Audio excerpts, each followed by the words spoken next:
And now, Giant Sports Talk Live. Here are your hosts, Eric and Glenn.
Welcome to Giant Sports Talk Live here on the Saturday evening here on January 11th.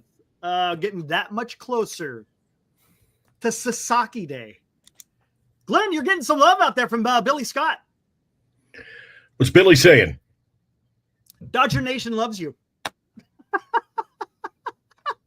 What's up, Benji? What's up, Got the wrong channel, but that's okay, Billy. Oh, man. Hey, guys. Hopefully you guys are having a fantastic Saturday and Saturday night. Today we're going to do something a little bit different since it's a little bit slow on the news day. Let's do a little history lesson. Nothing crazy. I brought up Saber, talking about John McGraw, and we could get into him. Guys, one of the greatest managers to ever play the game. Or I should say, not play, but manage the game. How about that?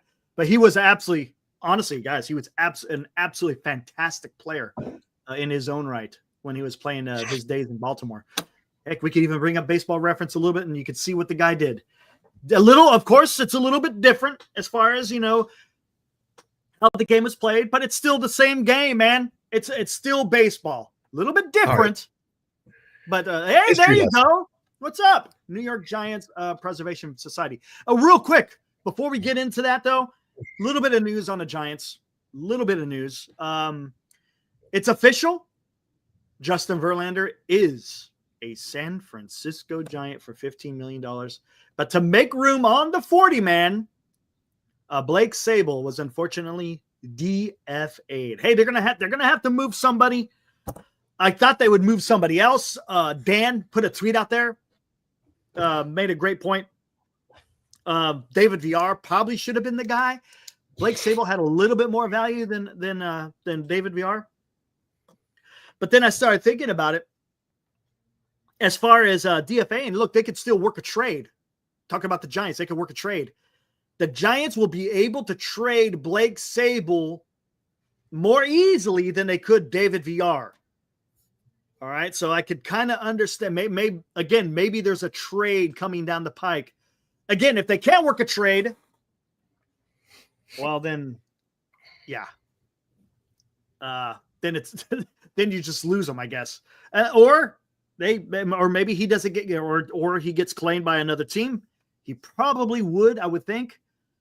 But hey, I mean, what are you gonna do? I feel bad for the kid. New York Giants Preservation. I see you're naming off all the World Series for the Giants. There you go. Right on. Appreciate it. John McGraw was 4 of those, right? 1905 to 1933? Pretty sure. I think. Or was he done by 33? Can't remember. I know he passed away in 1934. I just can't remember if he was managing in 33. He might have been retired by then. It was the 3. Okay, so it was the 5, 21, and 22. Got it. So he was retired by the 33. Anyways, as far as Blake Sabol is concerned, it is what it is, man. I mean, it's part of the game. It's unfortunate. I hated to see him go. And to his credit, right, Glenn, he was a Rule 5 draft pick. When you're a Rule 5 draft pick, you have to stay on the roster. If the Giants decided to let him go, he had to go back to, I think, where did they get him from? The Pirates? Something like that? Can't remember who. But he had to stay on the roster, right? And for him to stay on that roster the whole year in 23 was pretty impressive. Now, last year, he spent the whole time in the minor leagues. I was hoping, maybe he could work on his catching skills to be a better catcher. I guess not. What do you think, Glenn? Nothing really, right? It's sad to see him go, so to speak, but another guy who was caught up in the numbers game throughout the last couple of years, Eric. And I think somebody will pick him up because he's one of those players that, Farhan used to go to, like the Wilmers, the Sables. A guy who could play 2-3 positions on the roster, Eric. He played a lot of left field. Next night he'd be catching. So you got a little depth when you have somebody like him on your bench. He's a good bench player, I think. Yeah, he's a good bench player. Somebody can pick him up too. Somebody can pick him up. He's going to go to AAA.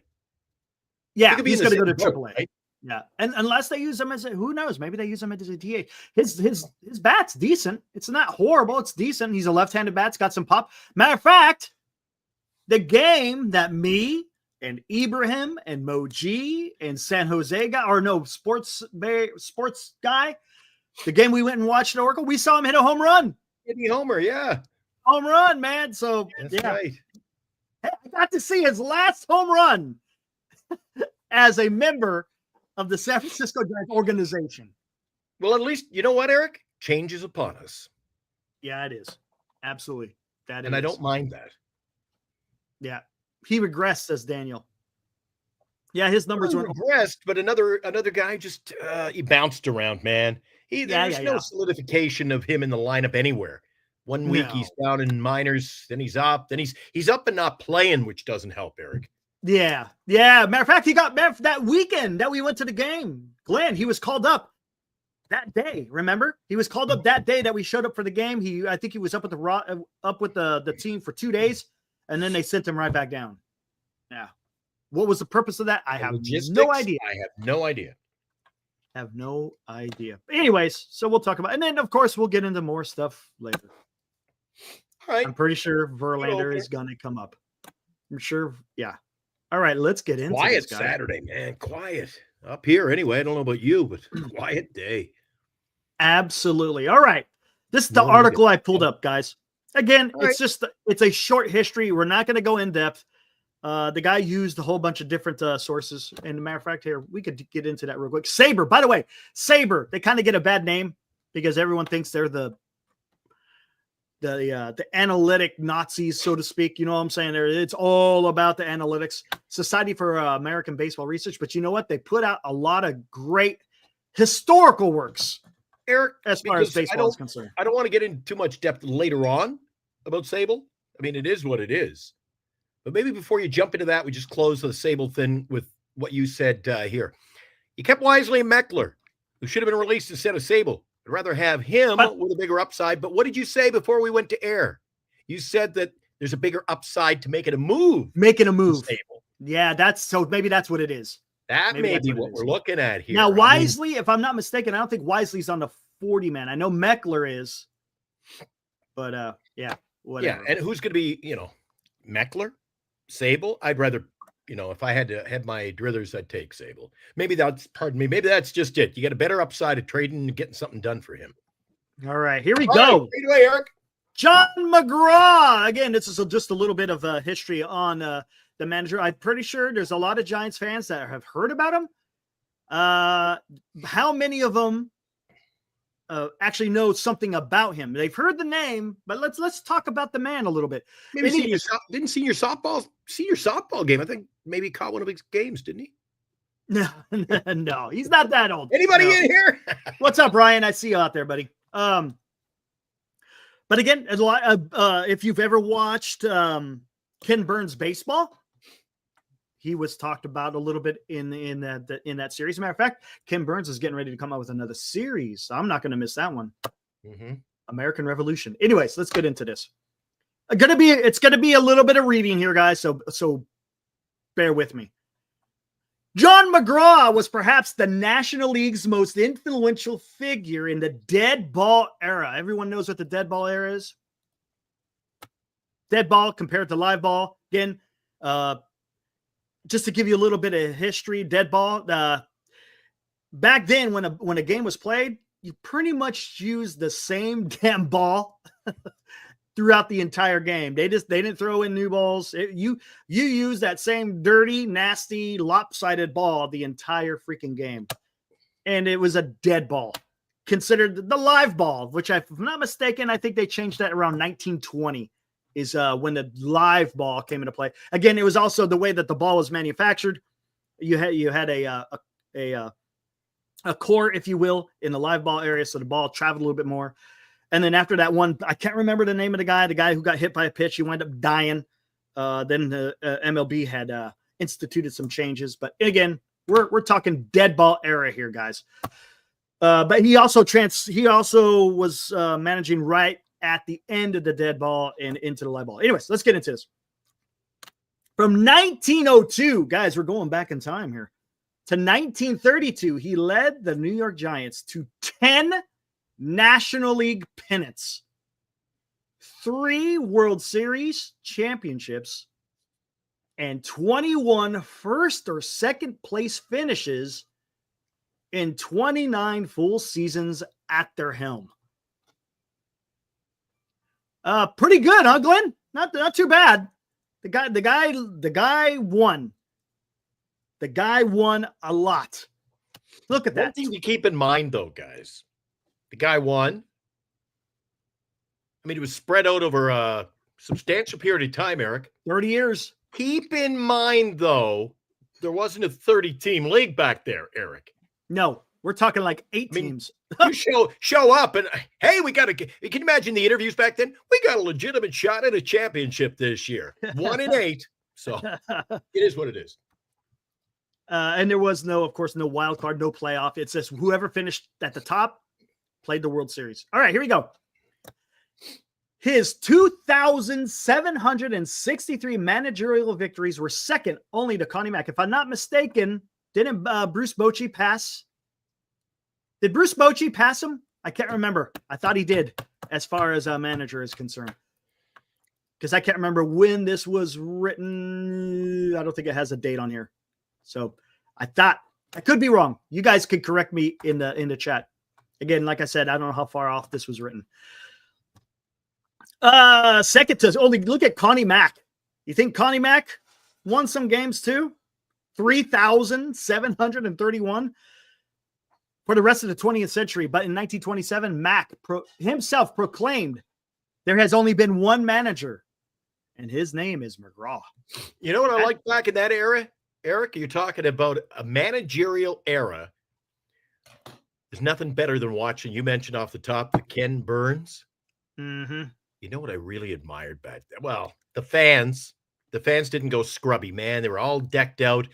But the managers, shirt, tie, wow, top hat. That was only Connie Mack. Only Connie Mack. He looked good. Everybody else was in the jerseys. Connie Mack. Good. And all the black and white footage you show, anything Ken Burns showed, out at the ticket windows, everybody dressed to the nines. Yeah, it was different. It looked good back then, didn't it? It was different. It was a different time, man. Liked it. The pugnacious McGraw's impact on the game, moreover, was even greater than his record suggests. As a player, he helped develop inside baseball, which put a premium on strategy and guile, and later managed the way he played, seeking out every advantage for his Giants. Known as Muggsy, a nickname he detested, and Little Napoleon for his dictatorial methods, McGraw administered harsh tongue lashings to his players and frankly fought with umpires. Muggsy McGraw sounds like something out of Las Vegas. It does, doesn't it? He was ejected from 118 contests during his career, far more than any other manager until Bobby Cox surpassed him in 2007. Stood up for his players. I love this. Again, Giants coach Arlie Latham. McGraw eats gunpowder every morning for breakfast and washes it down with warm blood. I love the descriptions, man. I love the descriptions that the guys back in the day gave to certain people. They knew how to paint a picture with words, didn't they? Beautiful. Love it. Good stuff. the oldest of 8 children of Ellen Comerford and John McGraw, an Irish immigrant who fought in the Civil War. What was his And dad's later- name? John McGraw was his dad's name. Oh, who's Comerford? That was his mother's maiden name, That's a new one for me. Comerford. And later worked in railroad maintenance. There you go. There you go. Railroad man, talking about his father.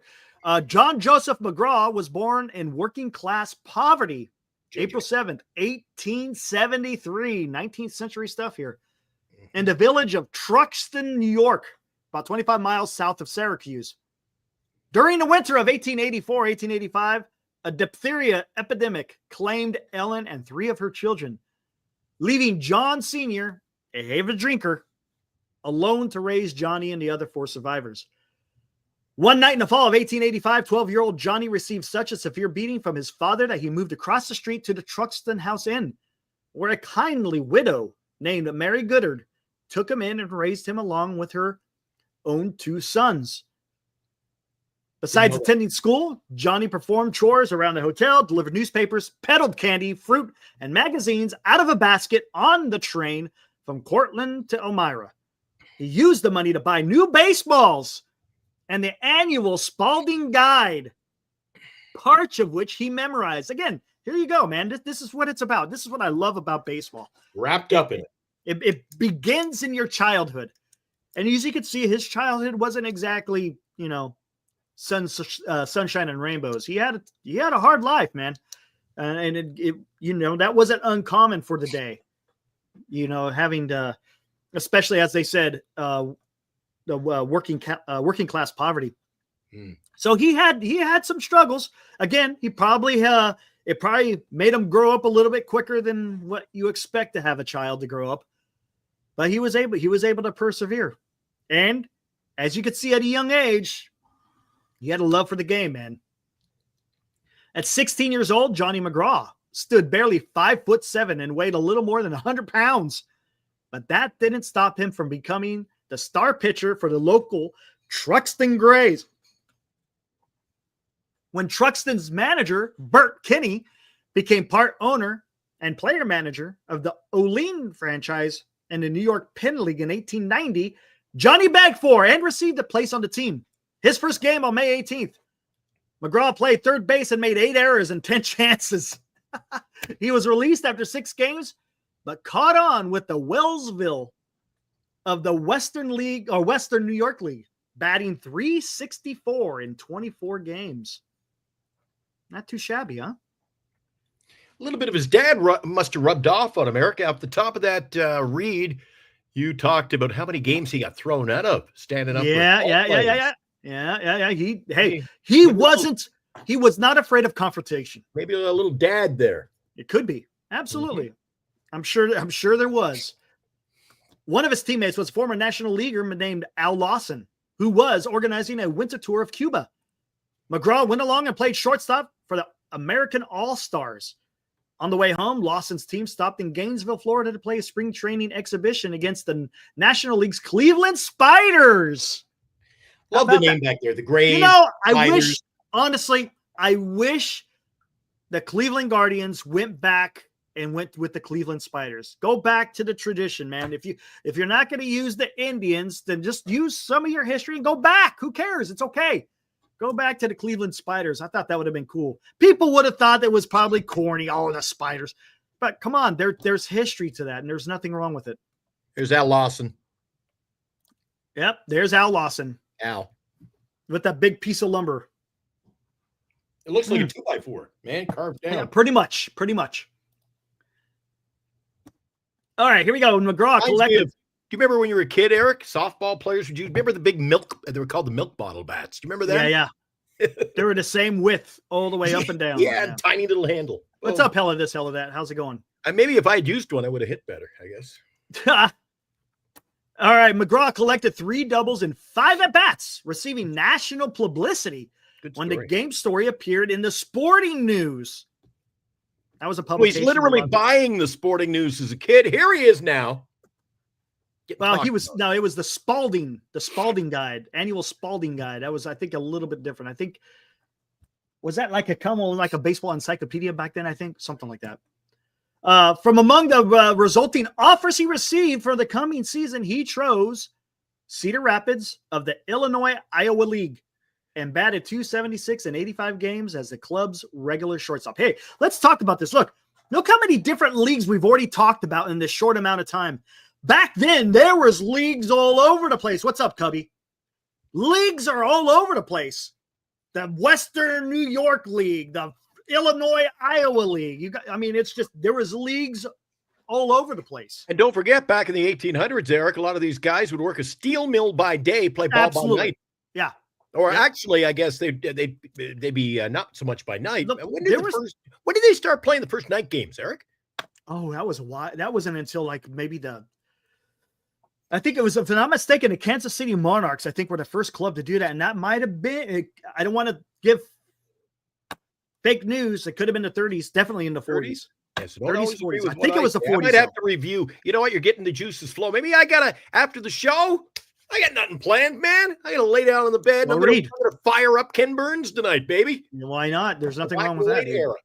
Nothing wrong with it, especially getting close to the baseball season. That's the time to watch it. Anyways, it's just, I think it's just fantastic. That's one thing I love about, I'm a history guy. So, come on, I got a degree in history. This is right up my alley. I love this kind of stuff. I just find it fascinating. Just the type of men that were back then. Granted, look, it wasn't a perfect society back then. I get it.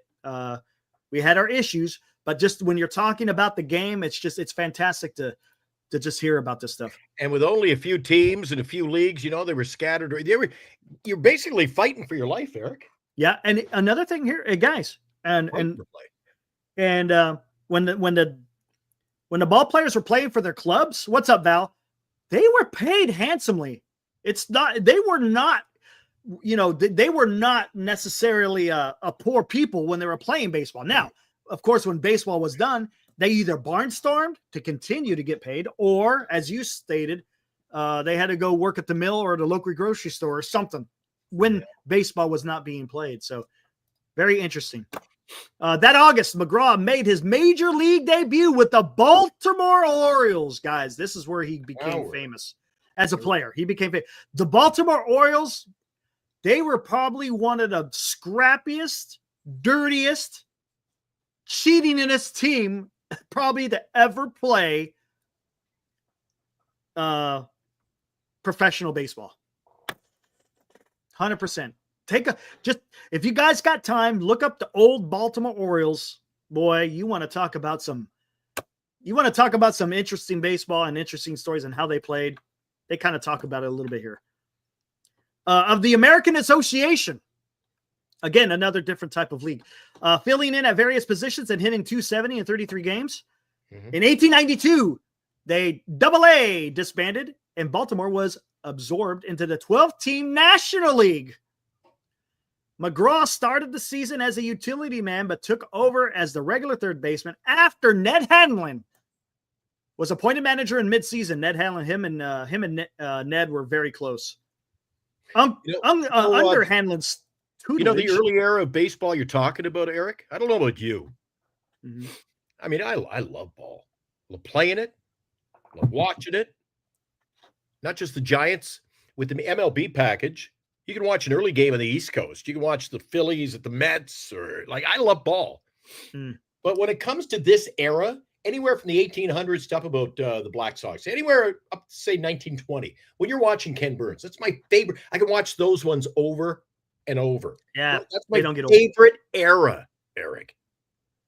There were a lot of storylines. Men were men. It just, I like the history and the research, as you say. Yeah, it's awesome. I love this stuff. Mm-hmm. Under Hanlon's tutelage, McGraw became the NL's best leadoff hitter, batting over .320 for 9 straight years, twice leading the league in runs and walks, and stealing 436 bases. His career on-base percentage of .466 ranks behind only those of Ted Williams and Babe Ruth. Wow. McGraw choked up on the bat and swung with a short chopping motion. Matter of fact, made famous. If you guys read about the Baltimore Orioles, it was called the Baltimore Chop. that diminished his power, but he could place the ball virtually anywhere he wanted it. He also wasn't above cheating. McGraw uses every low and contemptible method that his erratic brain can conceive to win a play by a dirty trick, wrote one reporter. With players like Willie Keller, Joe Kelly, Huey Jennings, Wilbert Robinson, Steve Brody, Sadie McMahon, and Dan Bruthers. Matter of fact, Dan also had some brothers. The Bruthers, if I'm not mistaken. Most of whom remained associated with and often employed by McGraw in later years. Hanlon's Orioles won 3 consecutive pennants from 1894 to 1896 and finished second in 1897 and 98. Concerned about the slumping attendance in Baltimore, Orioles owner Henry von der Horst tried to transfer most of his key personnel to Brooklyn in 1899, but McGraw and his friend Robinson refused to report, claiming business interest that demanded their attention in Baltimore. You know what their business interest was? They were running a bar. If I'm not mistaken, Sadie McMahon. There you go. Yeah, if I'm not mistaken, I think McGraw and Robinson went in together, and if I'm not mistaken, I think they were running a bar. I like when you bring up some of these names. I'm doing a little research on the fly, listening to you intently. This is a good story. I like to see how, just how they all looked rough. Look up Dan Brothers. Brothers. Got off the stage, coach, man. Look up Dan Brothers. I think it's Brothers, or maybe just Brothers. Okay. If I'm not mistaken, he was one of the. He was kind of a dirty guy as well, as far as playing. Dan Brothers, Brouters.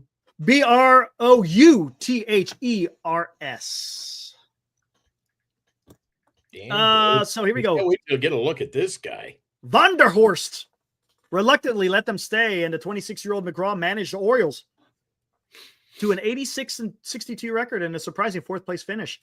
15 games behind Hanlon's first-place Brooklyn Superboss.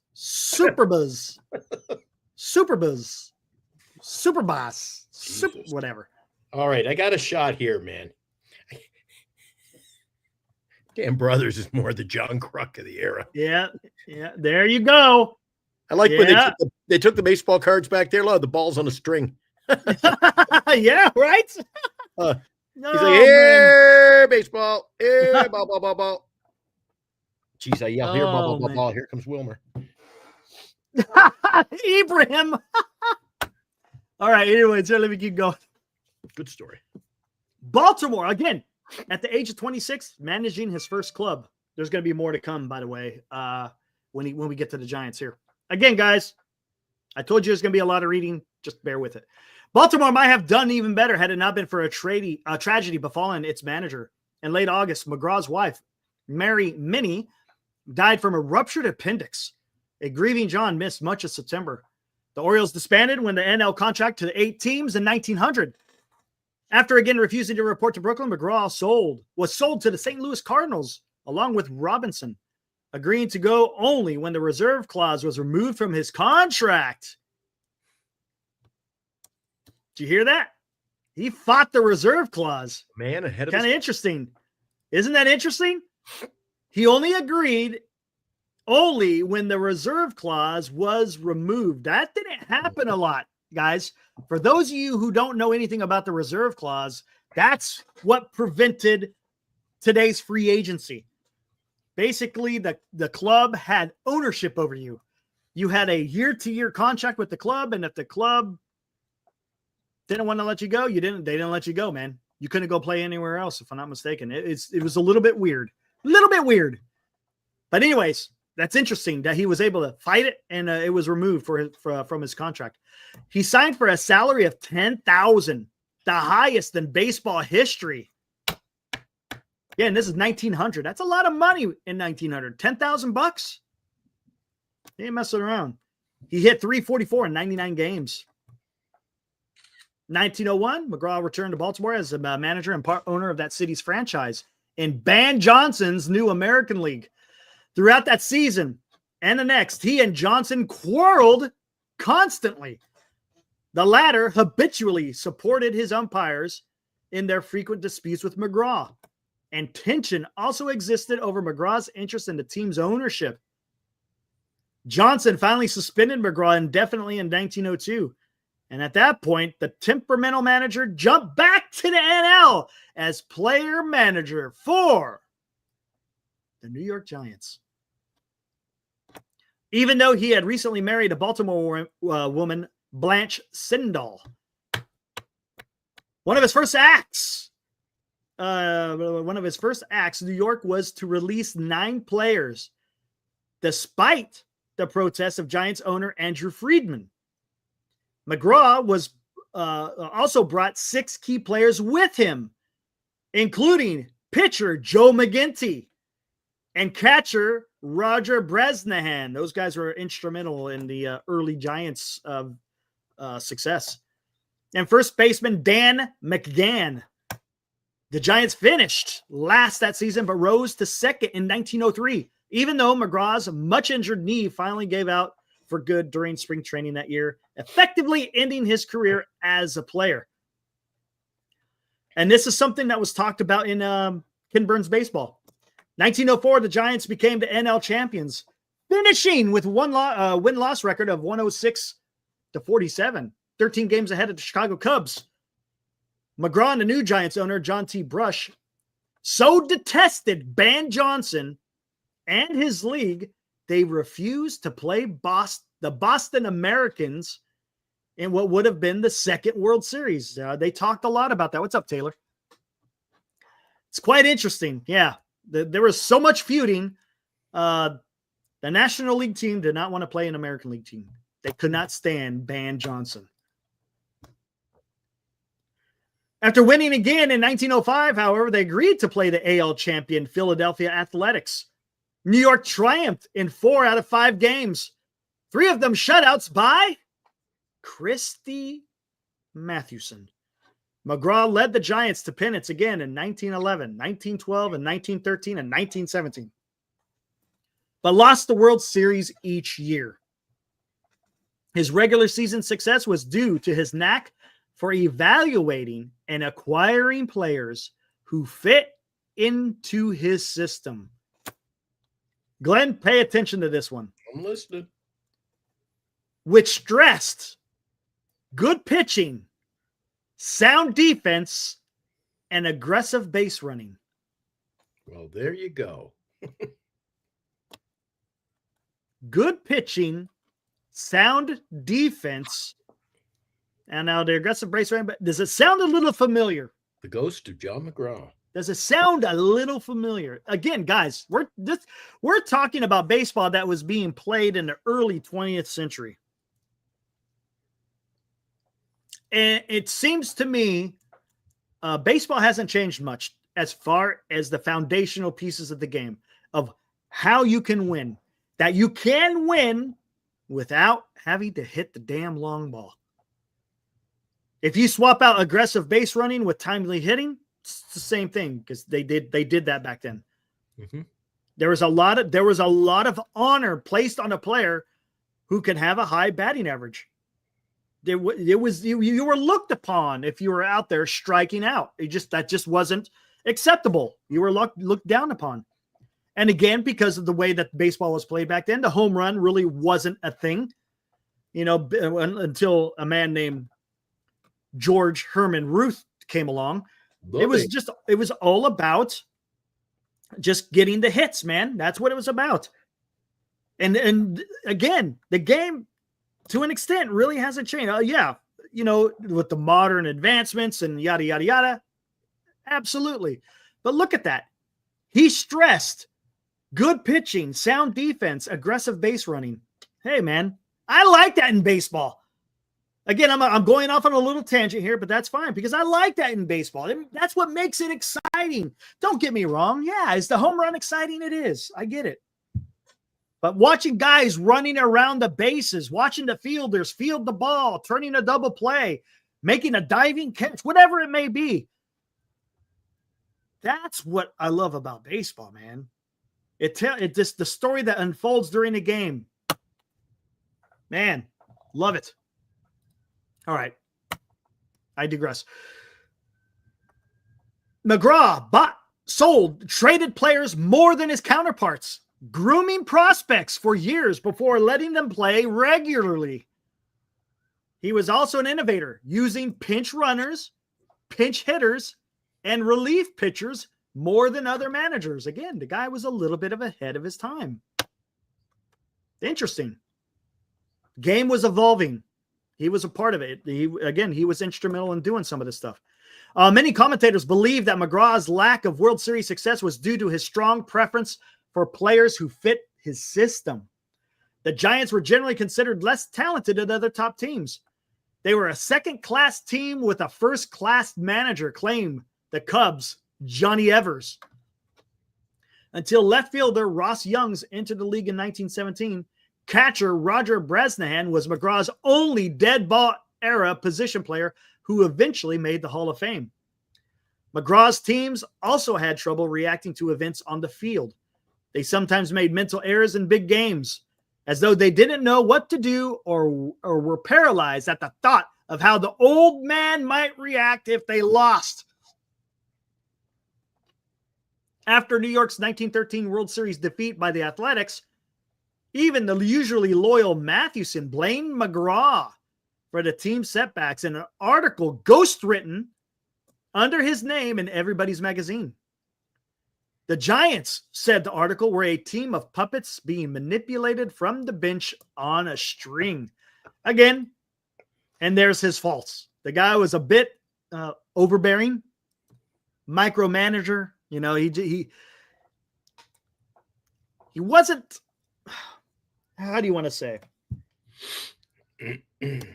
He was ruthless, right? They call him Little Napoleon for a reason, right? You don't get the nickname Little Napoleon for your pleasant disposition.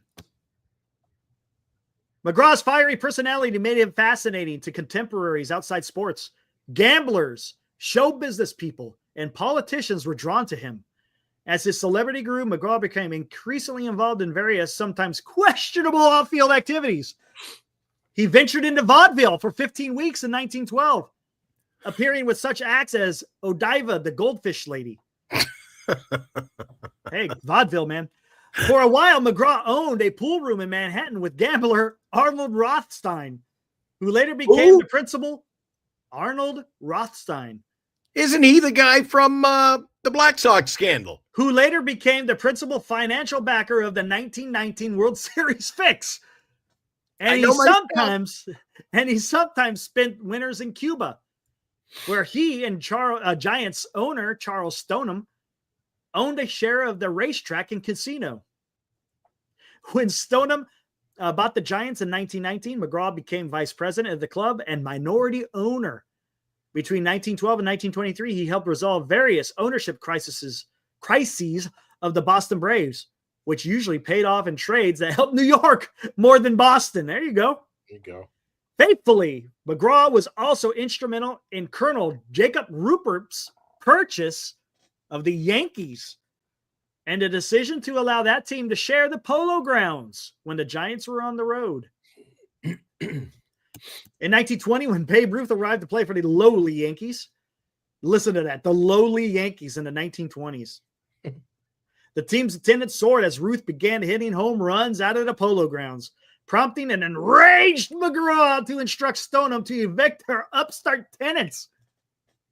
In what was widely viewed as a battle between inside baseball and the new power game, McGraw had the consolation of beating the Yankees in the World Series of 1921-22. I signal for every ball that was pitched to Ruth during the last World Series, he gloated. Yeah, I mean, there's some other quotes of what John McGraw and how he took care of Babe Ruth. He said he kept throwing him the off speed, the curveballs. I think it knocked him on his ass or something. They never threw him a fastball, if I'm not mistaken. The tide turned for good in 1923, however, when the Yankees crushed the Giants 4-2 for their first world championship, with Ruth clouding 3 home runs. In 1924, the Giants won a record 4th consecutive NL pennant, but lost another World Series, this time to the Washington Nationals. As the years passed, McGraw evolved with the game. Early in his career with his teams, emphasized the stolen base. But as the long ball began to dominate baseball, McGraw, despite his personal dislike for the home run, adapted to the change. For the rest of the decade in the early 1930s, the Giants fielded some fine teams but were never good enough to win. Plagued by health problems, McGraw resigned in June of 1932. Let's see. Well, do we want to get? We don't have to get into that. Yeah, we'll just stop there because that pretty much ended his baseball stuff. We could get in, if you guys want to get into that other stuff, you can. But it's just quite interesting to hear the character of John McGraw and what he brought, not only to the New York Giants, but what he brought to baseball in general. Just absolutely fascinating. You know, some things, as things change, some things stay the same, as you know, as the saying goes. And it's fascinating here. If you guys get a chance, he wrote a book called My 30 Years in Baseball. You're not going to find like a copy of it. I think you might be able to find one for like $300 because it's like it's not in print anymore. But I was able to read it on Google Reads. That's awesome, guys. Google Reads. Fantastic, man. You could read his book and not have to worry about it. The digitization of history is just absolutely awesome because people could go out there now and be able to read some of these great publications and learn something about not just baseball, but whatever else you may be interested in, especially with certain texts that may not be widely available. New York Giants Preservation Society says great books on the New York Giants history. The Giants at the Polo Grounds by Noel Hind. The Land of the Giants by Stu Thornley. Great book on an entire franchise from New York to San Francisco is Home Team by Rob Garat. There you go. There's John. Hold on, let me see something. Here we go. My 30 years in baseball. I found the book. It's awesome. $50. Nice. There you go.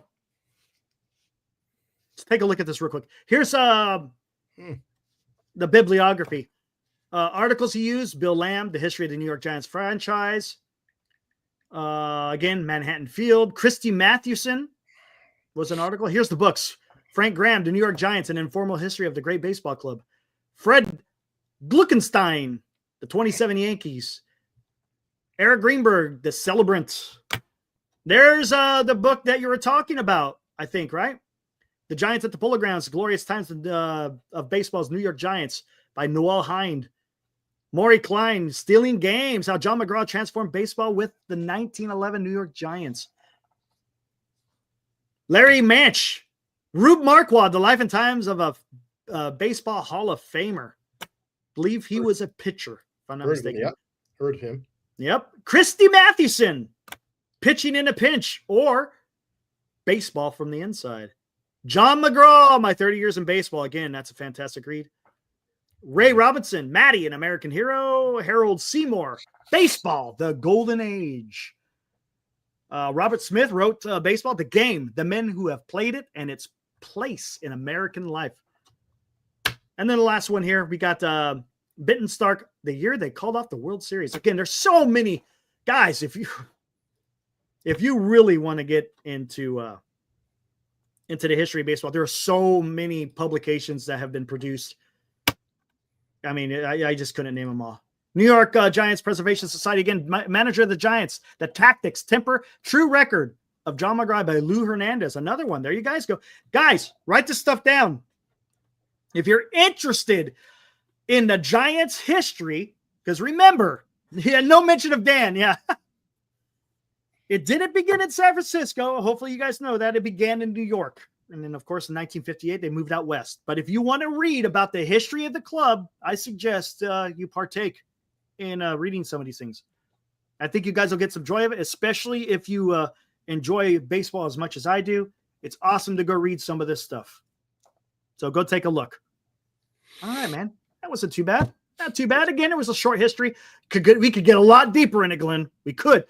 But I love it. I'm sitting back here. I'm looking up all these figures of yesteryear that you're talking about, man. Looking to see what they look like.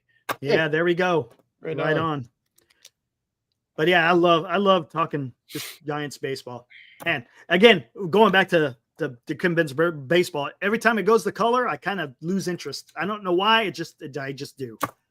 It's not fair, but there's just something about the black and white footage of old baseball. Just it does it for me, man. I love it.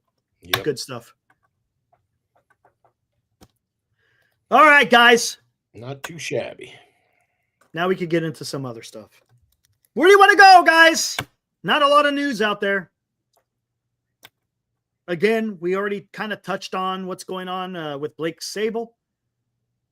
Verlander is now officially a member of your San Francisco Giants. $15 million for 1 year.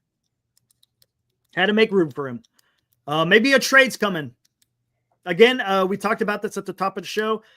That's probably one of the reasons why they decided to DFA Blake Sable. He's probably going to be the easier one to be able to trade. If they DFA'd Villar, they're probably not going to get nothing for him. Did you go over the latest Baseball America article on Roki? No, I have not. I do not have a subscription to Baseball America, so no, I did not. Show the guy catching balls between his legs. Yeah, maybe we'll have to do that. Yeah, a lot of people seem to like Sable. There's a few people that didn't, and I understand. You know, he wasn't good at any position. His bat was decent, right? We could say he had a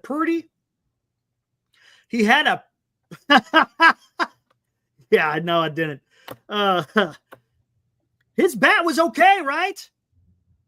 His bat was okay. I think so. Niner Empire, I kind of figured that. I knew when I put the title out there that it wasn't going to attract a whole lot of people, and that's fine. Look, what else am I? I mean, I've covered damn near everything, guys. There's no Giants news. I could put out the same title every single day. Sure, we'll probably get a lot of people, but man, I want to talk about something different occasionally. Just because it just, well, you know, I can't keep from the side. You want me to put the same thumbnail every single day? For me, I don't like to do that. I like to think of something new and fresh if I can. Granted, the discussion isn't really new and fresh. Glenn, have you heard anything in your neck of the woods on baseball? Nothing, Eric. Nothing. Say, today was so quiet. It snowed here. It's cold. It's nothing but football today. So I had the radio on for a little while in Toronto. Then I put on New York. Nothing there. They're all talking about football. No, not even any Roki talk today. So, oh well. Nope. No. That's going to heat up in about 3 days, Eric. 4 days away. Not necessarily a signing, but 4 days, it gets real. Yeah. It's real. Yeah, I mean, look at that. Isn't this one of the first nights? This is one of the first shows, Eric. I'm sitting back. I don't know what. I'm letting you talk tonight, man. I don't know what to talk about. I'm lost. I know, man. We can talk Kelby. Hey, Arson Judd says Kelby Tomlinson history next week. A much shorter read. Put Verlander in a retirement home as a thumbnail. There you go. Oh, man. Is this fair? Oh, hold on. This may not be fair, guys. Hold on. This may not be fair. What's wrong? I'll show you. You're not digging up the pictures, are you? Yeah, I am. Oh, come on, dude. No, They don't deserve FaceTime. Oh no, this is pretty good. This is pretty good. Hold on. Let's see if I can get this. If I could get this, it's pretty good. It's unfair. I'll tell you right off the top. It's unfair. Let's see if I could get this to work. If I could get it to work, it's going to be fantastic. Yeah, I got it. Here. It's not fair. I'll say it right off the rip, but it's all about having fun, guys. It's a ha-ha. This is for ha-ha. So don't take it so damn serious. This is Soto 2.0. Eric's warming up the chopper. Bring him in, Eric. Bring our guest into the show. Bring him in. Our special guest, man. One night only. In honor of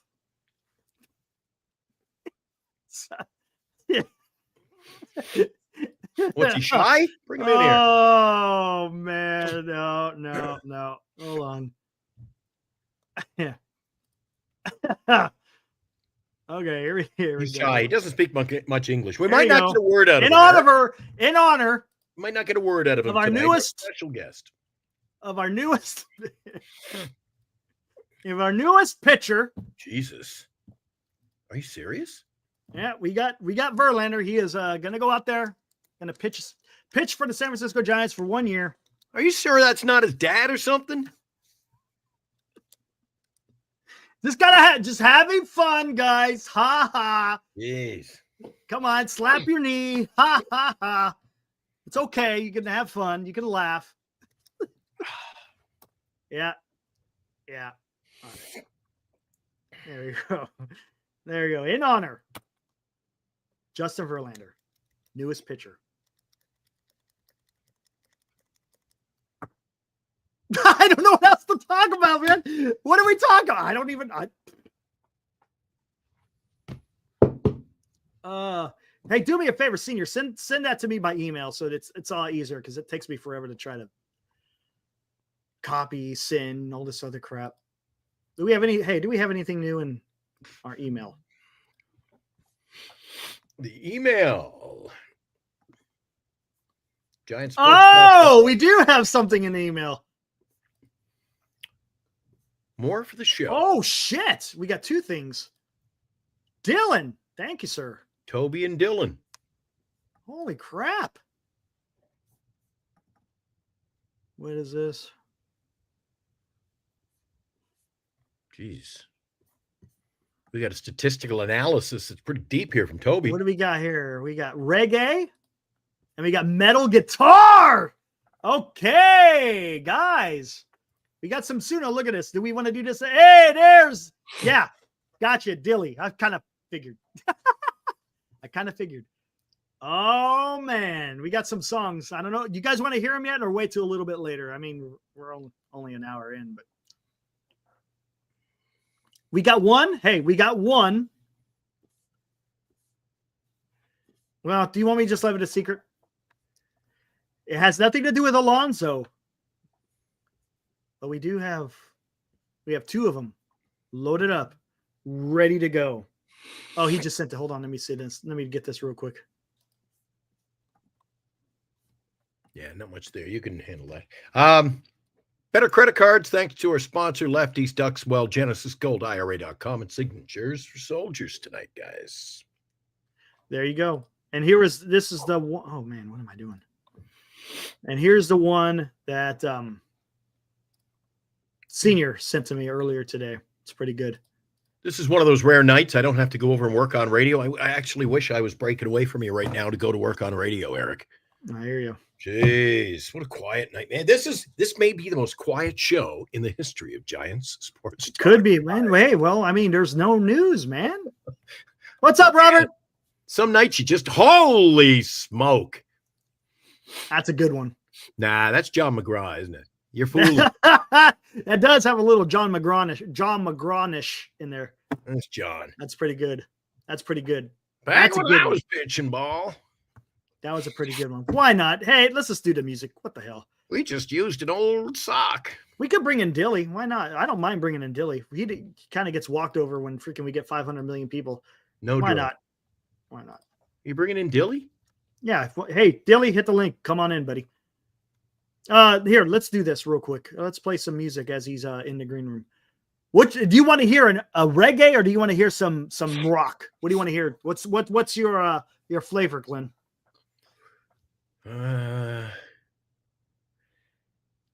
You know what? As Twisted Sister would say, I want to rock. Okay, let's go. Here we go. Can you guess what this means? Oh, geez. By the title. Oh, yeah. Oh, yeah? Okay, here we go. What's up, Dilly? Getting ready to play your song. What's Here up? we go, buddy. Here we go. Let's see what this is all about. Let's go!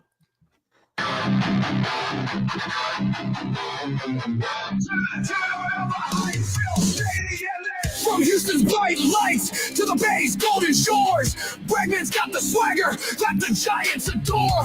A clutch bat in his hands and a fire in his heart. He's the perfect fit right from the start. In the Bay, he'll make them all stand tall with the World Series dream. He's answering the call from third base to the plate. He's the heart of the crew. Bregman's got the skills and he's bringing them through. Alex Bregman, the key to the door. With every swing, we'll be asking for more. In black and orange, he's the spark in the flame, leading the Giants with one goal a game. I dig it, man. Yeah, the gloves got the range, the bat's got the might. Bregman's ready to light up the night. A champion's mindset, always pushing the pace. With him in the lineup, we'll win every race. In the clutch moments, with the bases all full, Bregman steps up, it's his time to pull. The Giants' new king with the Warriors' pride. Together with Bregman, we're ready for the ride. Alex Bregman, the key to the door. With every swing, we'll be asking for more. In black and orange, he's the spark in the flame, leading the Giants with one goal the game. Okay. Good one. Tug out to the field, his energy so strong. In San Francisco, it's where he belongs. With every home run and every double play, we're watching our Giants rise up today. I dig it. I like it, man. So let's hear it loud. The chant fills the air. Bregman's our star and we're ready to share. Together we'll win. We'll stand side by side with Alex Bregman. We're ready to ride.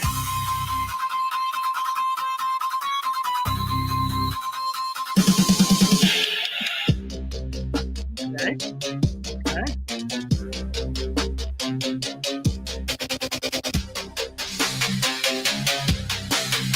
So let's hear it loud. The chant fills the air. Bregman's our star and we're ready to share. Together we'll win. We'll stand side by side with Alex Bregman. We're ready to ride. Oh, yeah. There we go. Paul says I still have more hair than Glenn, but not Eric. I think he's got that backward. He's got that backward. I like Rock it, and man. roll. Rock and I roll like on a that one. Saturday night. Who produced that one, Eric? That was Dilly. Dilly. My coming redemption through. arc for you My to go to sleep. redemption. Yeah, you gave not him going shit to yesterday, sleep. Glenn. You gave him That's shit. a good friend Just of piles of it. Justin Verlander's wife, Dilly, coming in strong. That was a good one, man. I like that one. That was Now, did well Dilly put also together. produce our kind of our Southern flair or Jamaican flair? Yeah, he also did the reggae one. Want to roll it? You want to? Maybe we'll have Battle of the Bands tonight. Back to back. This What the was hell? requested by Mike O in the chat Our yesterday. Mike instant- O requested An this. Shout out instant to Mike O. request. An instant request on Giant Sports Talk Live. Why not? All right, bring it. Here we go.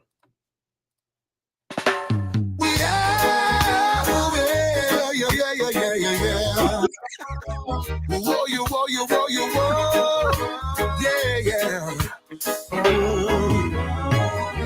He came to the bay with fire in his eyes. The ace of the Giants under orange skies. The years tried to catch him, but they couldn't keep pace. Justin's on the mound, still setting the pace. Fastballs blazing, sliders sharp and tight. Under those city lights, he's a glorious sight. They said he was aging, they said he'd slow down, but now he's the king of this baseball town.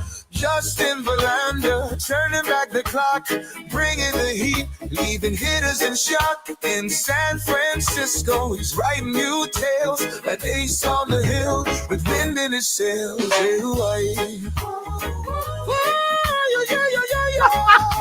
Yeah. From Detroit to Houston, he built his name. Now in the Bay, he's igniting the flame. The crowd's on their feet for his final stand. He's the man with the ball, the game in his hand. Curveball dancing, batter standing still. Legends never fade. They bend time to their will. It's ninth inning alone. 2 outs, 1 to go. Justin's legacy forever will go. Justin Verlander, turning back the clock, bringing the heat, leaving hitters in shock. In San Francisco, he's writing new tale, an ace on the hill with wind in his sails.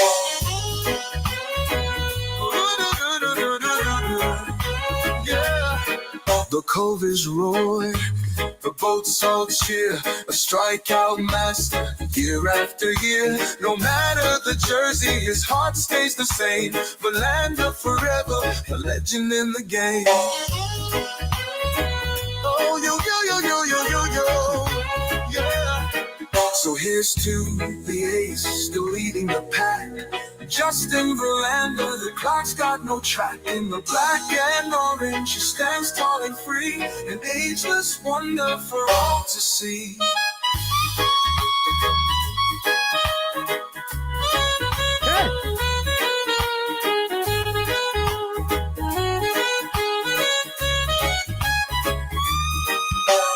Justin Verlander, turning back the clock, bringing the heat, leaving hitters in shock. In San Francisco, he's writing new tales, an ace on the hill with wind in his sails. Justin Verlander, turning back the clock. Oh yeah, bringing the heat, leaving hitters in shock. In San Francisco, he's writing new tales. An ace on the hills with wind in his sails.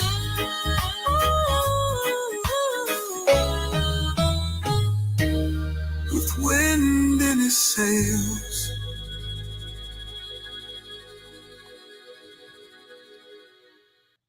There you go. Hey, Dilly, fantastic work. I'm not a Verlander fan, but that was pretty damn good. That was pretty damn good. All right, what you got, Dilly, man? Because it's dry. For once, I'm a loss for words. If you I don't know which one I like better. Good job. I like. I like the Bregman one, man. The Bregman one was that one rocked. Redeemed myself. That one was freaking awesome, dude. I like that one. Yeah, but again, I mean, there's really nothing out there, man. It's just freaking just. Yeah, it's pretty quiet. I mean, well, tell me tell me what your thoughts about the whole DFA of Sable. That bummed me out because I really like Sable. He's one of those dudes who a good dude. He's a great dude. He's just like you said it perfectly. He's not really good at any one thing. Mm-hmm. I think if he sharpened up, he could be a phenomenal backup catcher. Yeah. But I think if he figured it out in the outfield, he could probably do corner outfield. We don't need that, obviously, but I'm just thinking from him being a baseball player perspective. Correct. Or even a first baseman. I like that as well. I feel like he's too athletic to be at first base. I think he needs to, he's too quick and he's too I don't know. I feel like his fast twitch muscle fibers would be going to waste if he were to just be relegated to first. Right. I feel like he needs to go out and figure a position elsewhere out. But kind of Did you see that interview a couple of years ago? Dan and Rye, they did an interview with him, and he was just absolutely fantastic. Good kid. Yeah, very good guy. Good head on his shoulders. Yes, and it just sucked. And the guy, I think about it, the first time, ever Yeah, to his be in first the major legitimate leagues. chance. He had like what 14 home runs, man. He batted Yeah, like 250. exactly. His bat was Batted playing Bat about 250. Yeah, about 14, 15 home runs, something like that. And was learning catcher on the fly. on the fly. At no fault of his So, own, because hey, they yeah. decided to do a look. He didn't ask to get Rule 5 drafted. No, not at all. That was all Farhan. But No, I really, really like him, and he's good vibes, and he's what I like, and it's the same thing I liked about Darren Ruff when I watched him play. Obviously, Darren Ruff is a different type of player, right, but they both went out there, and you could tell they are playing with 115% of what they have to offer. Like they are always out there, and anytime they get their opportunity to make a contribution, they are trying their absolute hardest every time, and you can see that on the field. Now, whether it can't like what their production was worth anything, I don't. Right. That's something else, but you could at least tell that like when they're busting it down the first base line, they're running for their life, and like when they're trying to make a play in the field, they're making it like it's the deciding factor in the World Series. Like they are out there every single time to give it their all. And I respect that. I respect that a lot. Exactly. And here, I was going to ask you this, exactly what Shota was talking about. I talked about it at the top of the show. Sure, it would have been nice for the Giants to DFA VR, but what if the Giants have a trade? So you DFA him, work a trade, because he's going to be more valuable in a trade than anyone else as far as yeah, like you were saying earlier, VR is not going to get you anything. VR is going to, but Blake Sable will. So maybe, as Shota is estimating, and what I was suggesting, maybe they're using him to be able to trade. I don't think you're far Dan off. brought that up too.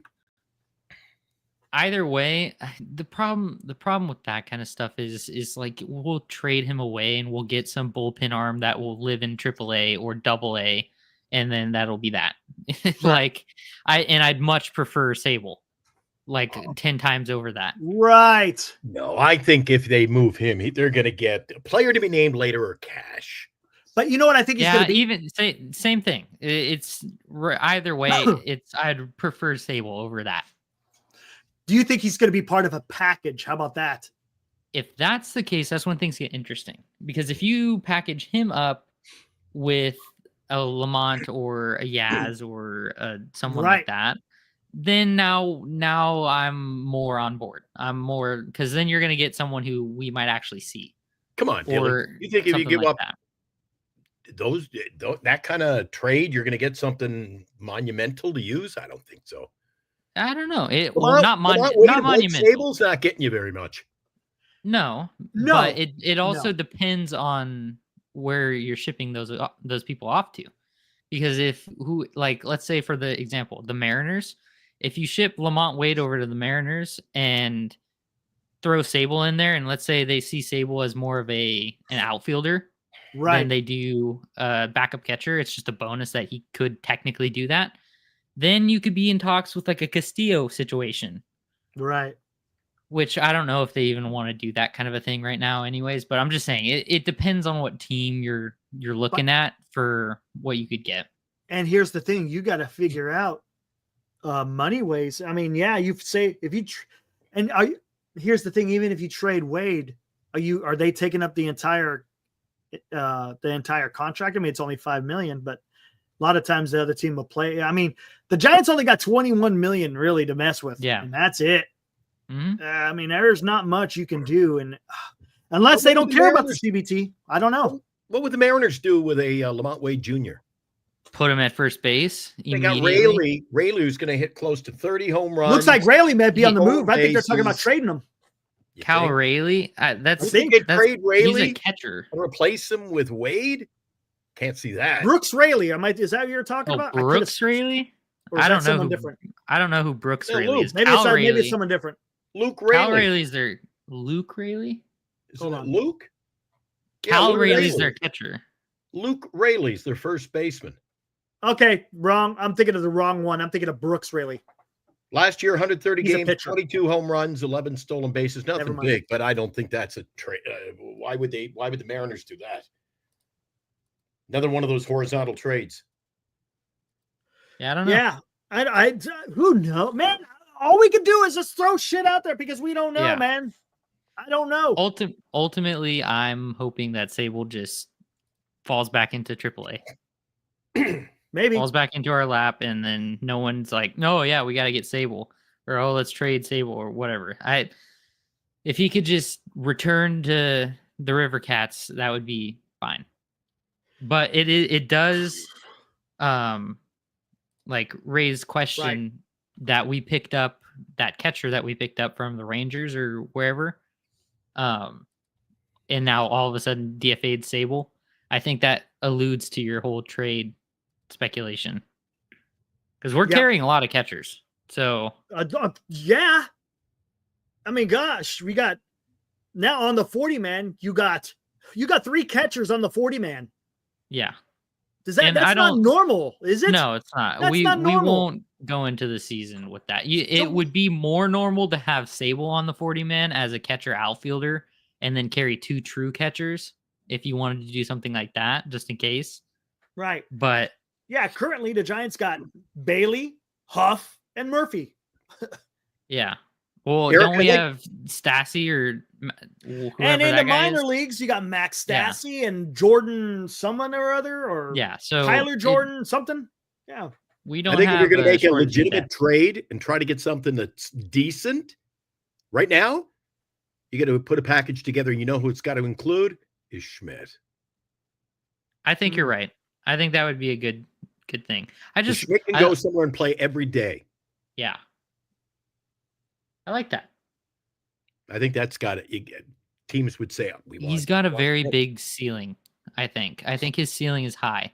His glove and arm are elite. Do you still think they're going to be happy going into the season with Fitzgerald? It's been quiet on the Kim.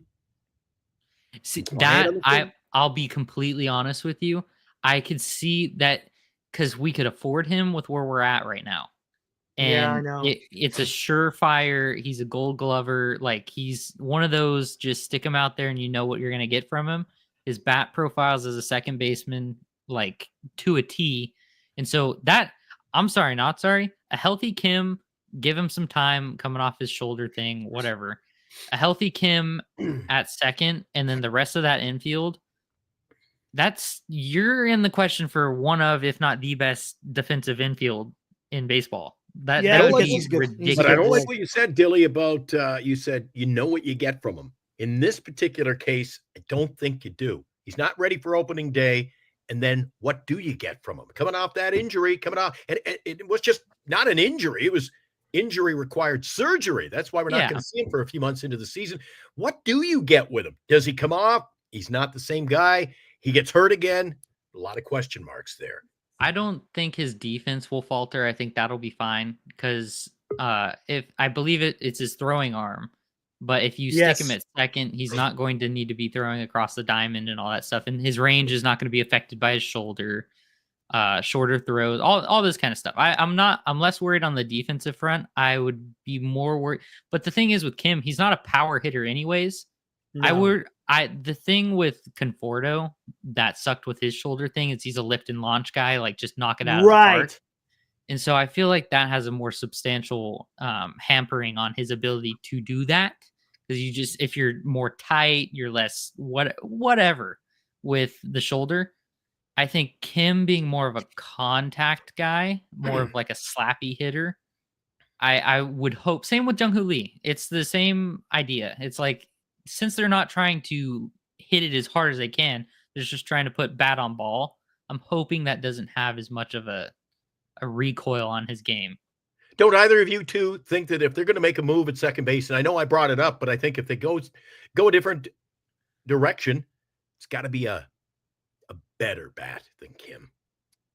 That's my. I don't know. Second base is not necessarily. We're all about. It seems all about defense. At the end of the day, they got to get some hitters, man. They got to get. I mean, hey, if you want Kim batting 220 or 230 or whatever, and great defensive, but you could give him more credit than that. Games. You could give him a little bit more credit than that. He's been a better bat than 220. Yes, he has. he's getting better every year. The problem is coming off that exactly. surgery. And I think that's what's screwing everything up. I would rather have Bregman. That's me, but again, well, yes, of course, and I would rather have Pete Alonso. But if we're being if we're being in the truth bus, we can afford Kim, and he would objectively make the team better when he's out there on the field. That is true. I mean, you can't argue that fact. It's not like that would be if we are looking at it in the spending money perspective. I would feel better spending money on Kim than I would have on Flaherty. Like I would have rather, I feel like it's more justifiable to spend that kind of money on Kim than to have gone out and gotten, because I feel like with Flaherty, that would have been just spending to spend. I feel like with Kim, it's a little bit more justified. Yeah, I'm kind of sorry I brought up the topic because at the end of the day, I think I'd rather go with Fitzgerald if he continues to develop. Yeah, no, I agree. Develops and he gets you stolen bases and he's going to hit for a half decent average. Why would you even want to make a move there and spend money for the sake of spending money? Yeah. No, I completely agree with that. If you can get 21 million doesn't mean, hey, we got to it's not it's burning a hole in your pocket. You got to go out and spend. You got to get the right person. Yeah. Yeah, exactly. And no, I 1000% agree. If you can have an in-house, super controllable, cheap version of Kim, who's just as good, steal you just as many bases, hit just as good, if not better, then yeah, absolutely. I have no problem with that. It's just you'd be paying for the reassurance that he's a proven product at this point. But yeah, like I said, these are like inconsequential speculations. Essentially, it's like they're probably not going to sign Kim, but if they did, I wouldn't be shocked. JB, I think that if you're going to make the move, I mentioned to the guys a few minutes ago, I think if you're going to make a move, make a trade, I think Schmidt's got to be in it. Not necessarily to get rid of him. I think other teams are going to say they value him. Yeah. Hey, Red, I hope you're feeling good, man. Don't like to see that you're in the hospital. Hopefully all is well with you, Red. Yeah. Hopefully you're good. But thanks for tuning in, man. Hopefully we keep you entertained while you're having to be in that hospital, man. Sorry to hear that. Hopefully everything's good. If you're still in the hospital, do what I did when I was listening to baseball as a kid. You get under the covers, you put the radio, in this case, whatever you're listening to us or watching us on. Maybe you're listening to us. Tuck the phone in under your pillow and kind of sleep it in there. Yeah, Mom. Yeah, right. I used to sneak the phone or the radio. Well, not a phone back then. The little transistor radio, listening to any station at night I could pick up. Listen to ball. Oh, you got out today. Right on. All right. Good deal, Red. Good. That's good to hear. I want to hear you out of there. Right on. Right on. But other than that, man. Yeah, it's going to be Roki. Roki's going to be the next big thing, I would assume. Eric, we'd be remiss. He's been waiting for a while. Did you notice? We got Vince there. Can I bring in Vince? Yeah, go ahead. Bring him in, man. Hey, Vince has been sitting down. Vince, Vince is cool. Vince, we were talking about something. We weren't ignoring you here. Proper time. Right. That's all right. What's up, Vince? As a matter of fact, these two guys were with me when news broke. So, hey, maybe. As a matter of fact, we were. It's good. There's some bad luck that came with that. Yeah, and I liked when I watched that, the old Burns. Vince, you were a man of many words. Yeah, I was surprised that day. I liked his input. I think we got. Oh wow! I first thought Eric was joking. I really did when I first heard him. But no. Oh man! No, yeah, I'm the not second about that. Eric said that, I immediately flipped up Twitter and was like, "Oh no, what's happened? What's going on?" Hey, Max. Doesn't matter, dude. It doesn't matter. It is what it is. Everything is good now, though. So that's all that matters, Max. But thanks for showing your support. Appreciate it, man. But yeah, Vince, what do you got, man? I need help tonight, man. Well, I was hearing about Kim, Dillian, and sorry, no offense. I don't want us to sign Kim. I just don't like him whatsoever. I just think I had to jump in there right when I heard you say that. Nothing against you, Dilly. Just Kim is, I would just say, adios, man. It just, nothing excites me. I mean, if you're going to change Fitz at second, then you got to bring in someone like Bregman. Outside of that, Fitz should be your starting second baseman. Yes, you have $21 million to spend. Yeah, Glenn, I know you're saying don't spend it as much. I think the Giants still need to do something. I think the team's at times very boring. And I think our offense is just, you have Adames that came in, but your offense, that was the hardest thing to do, was to score runs last year. You got to do something. And I'm not saying go do it foolishly, but you got to do something. And I don't know what that is. If it's a trade, maybe that's where we're going. And I keep hearing Giants and Santander. I'm really not a huge fan of that, but he seems to be kind of creeping around, and I don't know why. But you got to do something. Do you That think was maybe it's going to be a something- case where, like last year, you saw the Snell deal or the Chapman deal come in late? Do you think a lot of these guys are just sitting out there and they're just going to, for a change, instead of the Giants settling, do you think the player's just going to go, get me a home somewhere? Yeah, There's think some so. guys out there, and there are not a lot of people biting on them right now. Well, they're talking about there was a little bit of news. They're talking about Santander and Flaherty maybe taking short-term deals. I think they're going to have to at this point. Alonzo We're in Santana. Middle January soon, Eric. And I thought the Blue Jays had had an offer for Santander for like 4 or 5 years. What happened They with that? did, but no one wants to go there. Ha! Which I don't blame them. No one wants to go there. And I know they spend tons of money on that ballpark, but again, I have no idea. No one has idea if Vlad's going to sign after this year, and I don't think. I have a feeling he's not. But nope, it ain't happening. Yeah, and Bo, that's going to leave next year too as well, and I just don't think any player that has any type of value is going to go there to Toronto. I just don't see it as great as Toronto, the city, the fans, everything great about it. There's nothing exciting about that team, and I think they're going to go through a rebuild. So I agree, but I disagree. What do you disagree? We were able to sign our shortstop, and you can sit back and honestly say, why did he come to San Francisco? You're talking about he got exactly what he wanted, and Posey. Yes. But if you get what you want out of the Blue Jays and go, oh, nobody wants to go there, you're starting to talk lame duck San Francisco. Oh, somebody just posted it there. God, lame duck San Francisco Giant talk again. I mean, guys are getting, and Eric has set me straight a few times on this. Guys will go play somewhere for money. Yeah, for sure. It hasn't shown it yet for Toronto. It hasn't shown it yet for Toronto. No. I feel sorry. I think there's something different there, Glenn. Their taxes are also miserable. And the Giants still have people that are going to play the next couple of years. Toronto does not. So, and then look at it, if the Giants don't do something, maybe they start looking like Toronto after this year. You got to start building a little bit of a better team. Yes, it takes Posey a couple of years, but I really felt Posey could have, and again, still early, he still could do something, but I think he needs to still do something. If you're building for that future and it's going to take a couple of years, the longer you take, guess what? The aging Chapman's going to happen. The aging Adames is going to start creeping in. You got to start building now, and you got to keep going. And the longer you wait, a lot of those other people like Chapman are just going to stink it up. So I don't think you have as much time as you think. What do you think, Glenn? Val says 20 and a half a year for 4 years. Not a bad deal. For who?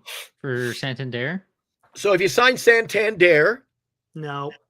if then, well, first of all, I question again, I'm not going to get back into beefing about this, Eric, but don't we have other things, other bigger fish to fry right now, dude? Other position. Look at the positions we need to fill, and not just the player. We don't need a Santander right now. No. And I see Taylor. I see what you're talking about, Luis Robert. I'm staying away from. I like him. Let's look at first. He's got all this potential, but he just cannot Stay stay on the field. Last year he had a hip thing, and that was kind of like, I don't look at that as like, when dudes start having like, oh, my hammies are falling apart. It's the or, hammies all over. Yeah, they're different injuries on different body parts. My oblique is all screwed up. Like things like that linger, and they don't tend to get better. Like Trout, his hammies are going to always just for the rest of his career be sketchy. His knees are going to be sketchy. Lamont Wade's hammies are done. Yaz's hammies are probably done. Conforto's hammies are probably all these guys. It's not good. Robert had a hip thing last year. It was like a freak, whatever. Like same with Sale. If you look at Chris Sale, he has all these injuries in the last umpteen years with Boston before he got traded to the Braves. Mm. But they were like weird injuries. They were like, oh yeah, I dislocated my finger on a comebacker, or oh, I got into a bike accident. It's non-pitching related or just like random, like one-off things. Like it's the same thing like when Tyro would get hit in the wrist. It's like, well, that's not like he wasn't playing the game and wore down and now his wrist gave out. It's like that's an acute occurrence. So that's the way I want optimistically look at Luis Robert, is that maybe his injuries haven't been so necessarily like they're gonna pile on each other and just weigh him down. Like Luciano, his back thing freaks me out because I'm like, that's not something that's just gonna magically cure itself and not be a thing that creeps back up when he's 4 years older. It's like that's gonna linger. Paul, are you talking about I think Paul's chiming in about the Toronto Blue Jays. He goes, it must be. They have to have their passport every time they leave or return. That doesn't make sense because so does every Major League Baseball player who goes to play at the Rogers Center for a 3-game series. Every player has to have a passport because of that reason. Yeah. Because every team plays every team. Not Eric, now. It's Eric, not who always away. Eric, who doesn't have a passport? I did at one time. Well, you're not I coming don't to know visit that me. I have a passport. You don't have one, Dilly? I don't think so. But I also don't travel like frequently. So Not a frequent flyer? no. Yeah, I don't think the passport's a big deal. I just think no one wants to play there with the uncertainty of what's going on there. What's up? Forget wouldn't about want- it, junk removal. If I were a player, I wouldn't want to play there strictly based on the fact that they have a turf field. Like I'm sorry, not sorry. If I were a free agent and you said cherry pick any team that you want to play for, I guarantee you it would not be a team with a turf field or synthetic field or whatever it would be. Yeah, But if you're a batter, you would love to play at Toronto. Those balls fly out of that place. That's If you a hitter-friendly park. So if you have told me Stan that Shakir, who wants to hit home runs, that's because that's really all he does. I mean, yeah, he has an average of what, 240, 230, something around there. Which I know if you brought Marcus, he would say it's average and great and fantastic. Don't but- make me bring up Will Clark again. Yeah. But I in all love Will fairness, so much. He's amazing. he hits what, 44. He's going to hit it out of that place. He's going to do really good. He'll be their star. But again, if you don't have something exciting there, you're just not going to want to play there. And there's nothing exciting going that way. And No. it's sad, unfortunately. But yeah, Glenn, you had a good point. Why bring in somebody who's already at a position for the Giants? The only time you do that if you're just trying to bring in some, an extra star or something, right? So I mean, if you're not going to complain if Vlad comes in here with the trade, we really don't need, with Elders coming up and signing him long term. You make it happen. I mean, if you have a star Vince. that comes in, you Yes, just do Vince, it. but in that situation, it's not a lateral move. You're getting a better player for first base. Oh, absolutely. That's what I'm saying. You only do that if you're getting a star. Right, a star. I don't think Santander's a He's star. far from it. And Far from again, I think we got if you bring in a player for first base right now who's a star and say, well, yeah, we've got other guys at first, you're going to get significantly better than what we've got. Oh, absolutely. So to make that move and say, well, we've already got first baseman, absolutely. No more lateral moves. Get better. That's again, you remember, I don't know if you guys heard me say this the other day, but it's so true. Every time the LA Dodgers make a move, they don't just make a move for the sake of making a move. They sign Hai-Sung Kim, and they go ahead and make a trade. They keep kind of exponentially getting better. There are people out there saying, well, why would they bring in him? You got Lux. Well, then they traded away Lux. They keep getting better. They're not afraid. And like Lou said on the other channel over there, NorCal, the other night, he says, stop having a love affair with your players. If you can get better, trade them, get rid of them, move them. Well, did you hear about Lux's deal? Didn't something happen where they traded him and they got more money internationally to help sign Sasaki for more money? Did you hear about that? I didn't hear about that. But the max that you could get is $7 million. The lowest is $5 million. I mean, well, the Dodgers were like the Giants, just slightly just above us. they were but tied. They were tied. Yeah, but they something about, and I swear I heard this today, and I don't know who I heard it from, but they There made might some have that type might of have been part of trade. it. They made some trade with that, with Cincinnati, where they got some of their Right. money and they added more to that, to up to about 7 million, I think now, or something like that. So I could be wrong, but they're kind of showing signs of maybe Sasaki maybe going to the Dodgers by increasing it. Maybe Sasaki saying, "Hey guys, it's gonna be between you guys, this maybe this select teams. See if you can get extra money for me." Pony Who up. knows? Pony up. Oh, that would absolutely suck. But we're talking Like I said, just We're prepare talking a for the minuscule worst, amount of hope for the money, best at that Well, point. I mean, Yeah. shit. Don't Yeah. forget, Lux is a player who they got something out of last year. But how long were they going to keep going with him in fear he was going to get hurt again? Remember, he missed all of 2023. Yeah, he exploded his knee in spring training. Yeah. But that, like I said, that's an acute thing. That's not like it's like you hope that that does not bark back up. I know, type but of there deal. you go, Dilly. There's I'm that more there's worried that magic word about again.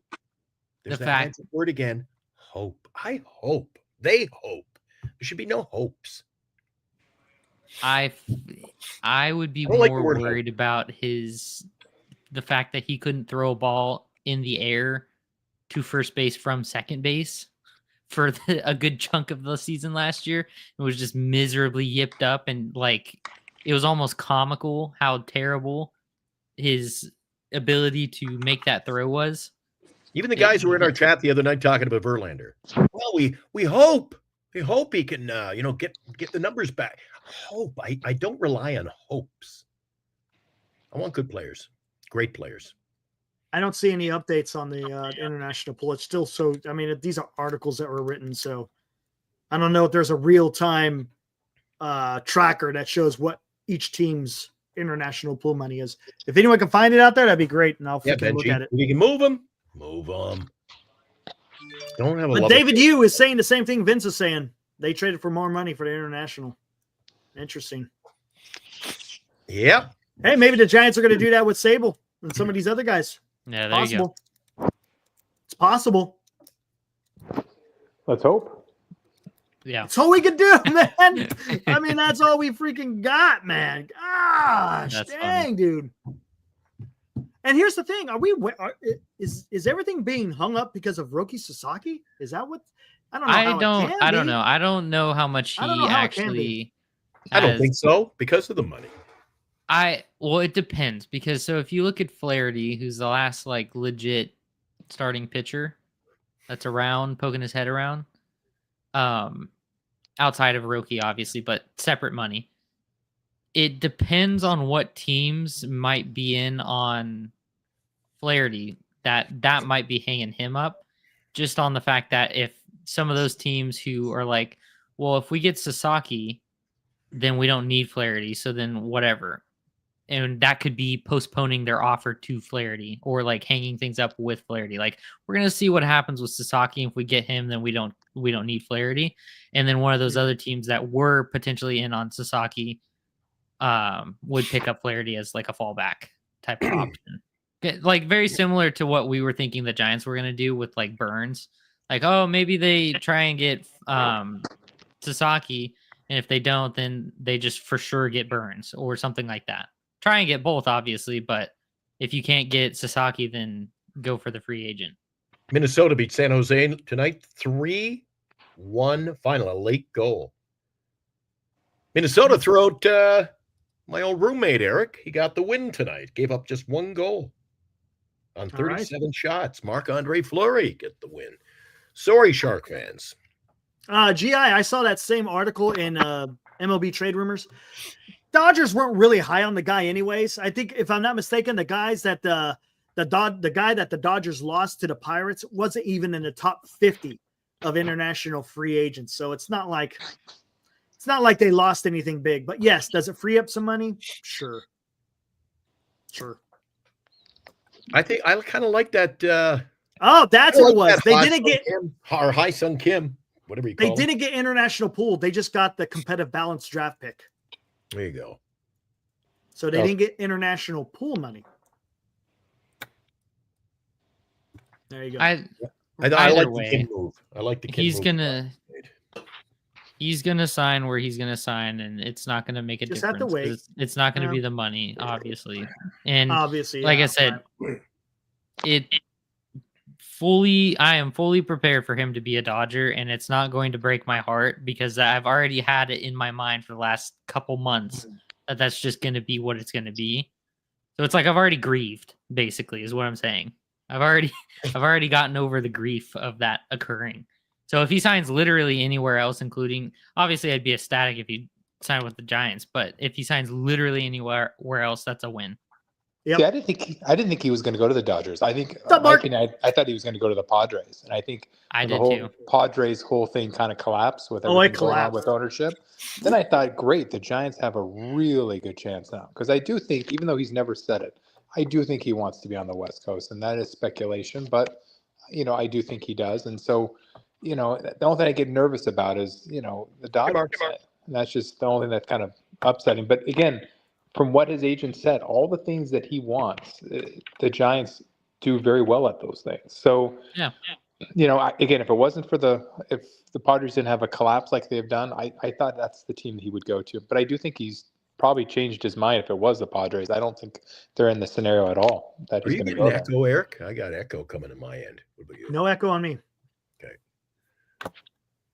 Damn, Mark, that sucks. It sucks. It sucks being sick. No thanks. Hope chimes in from yesterday. I checked the pitching records of the Giants versus the Padres, and the Padres are much, much better. I'm talking about this upcoming year. Not talking about the past. Talking about this upcoming year. Musgrove is gone. Yu Darvish is a year older. King will probably be good. And then after that, who do you got? Cease. Dylan Cease. He'll be if he's good. not traded. Solid. He may get traded. Could be. And the Padres need to Eric's trying to do a sales pitch on us, but what if Roki goes to San Diego? He ain't going to San Diego. He's not going there. He's not going to San Diego. Not with Not the with Turtles. whole say. ownership Why thing. would you put yourself in that situation? I've heard this from Eric before. He ain't going there. He ain't going No. Dude, look there. what's going And on. the sirens go off. Well, It's we'll different. see, Eric. You. Well, he's going somewhere. I You just don't think he's don't going- know. Nobody knows. Well, Glenn, you do He have ain't going Gilly to and San I Diego. on here for some sirens, so. Well, there you go. Yeah, there you go. He Gilly ain't for going to songwriting capabilities. the Padres just got too much of a mess. Who wants to get involved in that crap? Why would they be talking about trading Dylan Cease if they were going to try to get Roki Sasaki? They don't have money to spend on anybody. I mean, the only person they've kind of shown interest is Profar, and even that, they're saying that they only want to offer a 1 year, and if he does well, then give him an option for 2. Yeah. Like, there's nobody that there. I mean, this is the most quiet offseason I've heard the Padres have had in a very long time. I think it's because of the issues. That's the why. issues, and they don't have Mostly. money. So, I mean, No TV contract. They got Oh, yeah. legal issues going on. It's not pleasant in San Diego. It sucks, man. another team that's not doing good financially, and I didn't realize it was the Atlanta Braves. They have actually decreased a lot of money. They have. from their team. So they're, Yeah. there's a lot of teams that just don't have it. Texas, another team. That's what Yeah, I'm but a saying. lot of those teams, they spend the big money, and then they don't win, and I think they re-strategize. That's that, exactly what the Texas? Giants have done. Yeah, not a lot of Yeah, it's Mm. very interesting time because never forget Profar's still out there as well, keeping his head around. And he's not going to warrant a huge contract. And so I don't know why someone like him hasn't signed yet. Could you imagine that? That's not going to happen. It's not going to happen. That's a lot of money you'd have to take on. Big money, big players. That's not going down within the National League West. Mark it down. That ain't happening. Those two teams aren't going to do a big deal like that, No. where one thinks the other's getting something in return. I could see a team trying to do that. It may not be the Giants, though. Yeah, I could see outside the division. That's a lot. Yeah, that's a lot of money. I don't think San Diego Padres are going to move Tatis within the division. Maybe to Boston. Yeah, well, there you go, but not in the division. Oh yeah. I don't know Oof. what the deal is with Bregman and all that kind of stuff because it doesn't make sense to me why those guys haven't signed. There's nothing It doesn't make sense, does it? that should be holding any of those guys up because there's not like any significant bats above them. They all play different positions. They're like it's just weird. Like I'm sure everyone's heard the Arenado to potentially the Red Sox trade, that kind of whole ordeal. I used to think that Bregman might have been a Red Sox. Like I could see that. But then they spent all their money and spent a bunch of money in the offseason. So I was like, well, they might not want to load on another big contract like a Bregman would warrant. So that's why I think a Arenado trade might make a little bit more sense for them right now, which then leaves us with the Tigers. Where'd you get that ranking? I want to know where the ranking came from. No, that has to be 2024 because you can't have a ranking when there hasn't been a game played yet. Hope you mean 2024. You mean last season, right? That's what I'm guessing. The Giants sucked last year with starting pitching. Yeah, they were ranked bad. Let's see what happens this year. We'll see. What the heck you were just talking about? You were just saying something. Oh, Bregman. Talking about it was Arenado.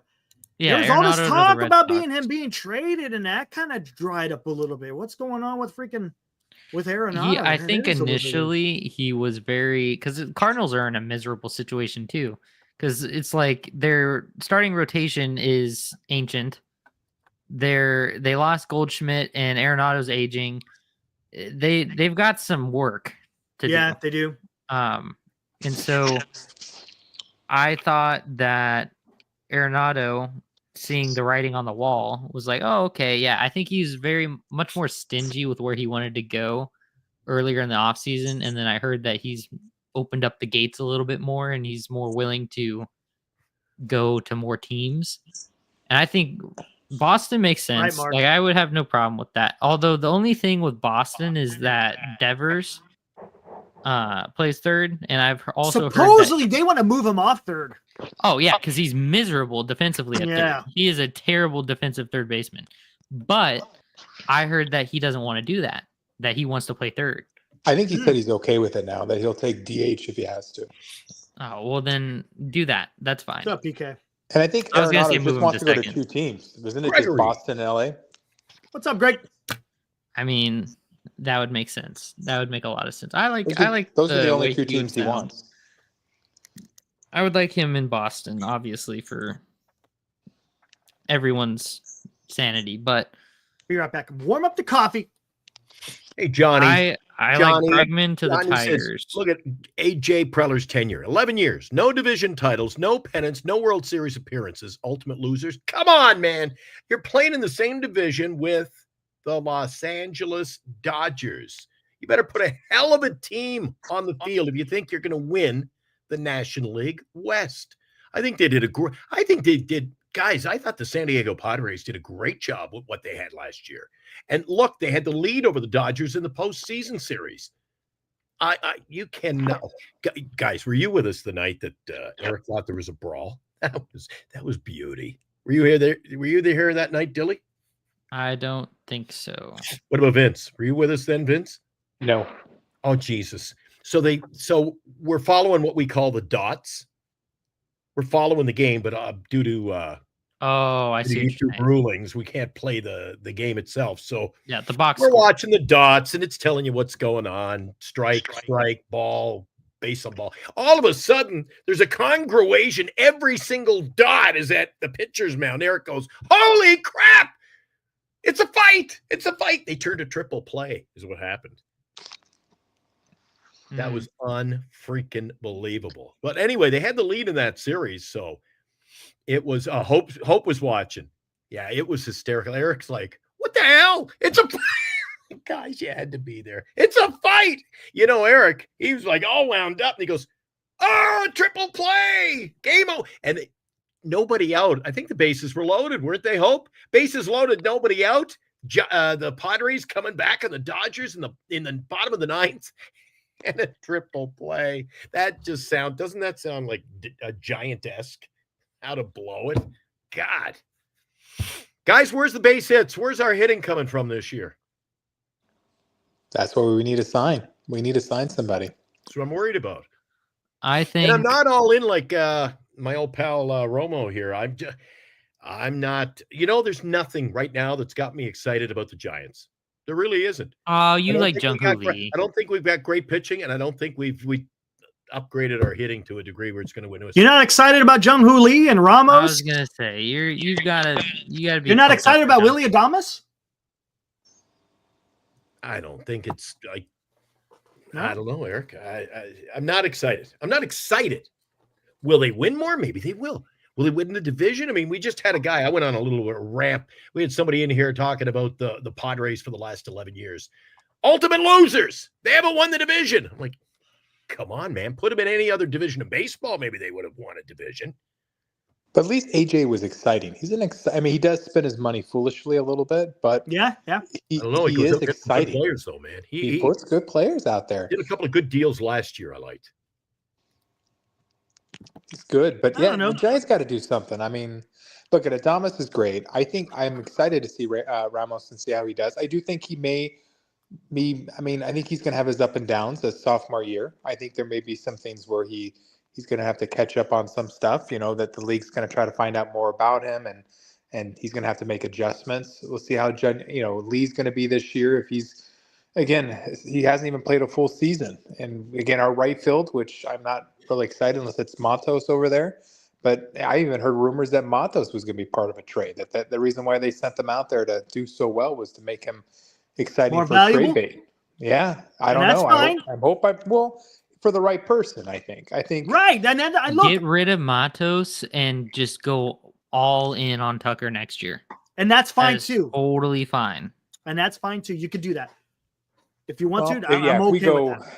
all in on get rid of Matos and we come back with a Santander, that's what I'm concerned about. But I'm just That's saying, what I Yeah, don't no, want. see, Then I you're think not. that's- No.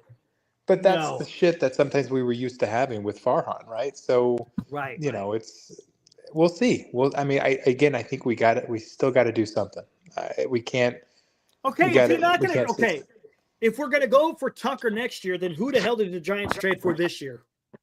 You don't. Not for the outfield. You don't trade. No. So then who do you trade? Someone for second base? You bring in someone like Bredman, So that's a free agent, though. You don't free have to worry agent. about a But trade. I'm just saying, not trade. That's what you do. Oh, gotcha. Yeah. Do you think they trade for a pitcher? No, No, I don't think so. I think after they got Verlander, they're not going to touch pitching. Maybe No, bullpen. they're that's yeah. it. I If really they think get they want to Sasaki, send that'll be the Brooks, last too. pitcher. If they don't get Sasaki, I think we're going to be kicking ourselves for not upgrading our pitching. I Okay. agree. Hold on, let me do this. I still think I saw an article saying that Black was also looking really like taking a step forward. I Yeah, said we always hear that though. You know what I'm saying? I said I would have rather given the ball to Roop every 5th day or 6th day than go after Verlander. And skaters. I mean, Greg doesn't want Verlander here.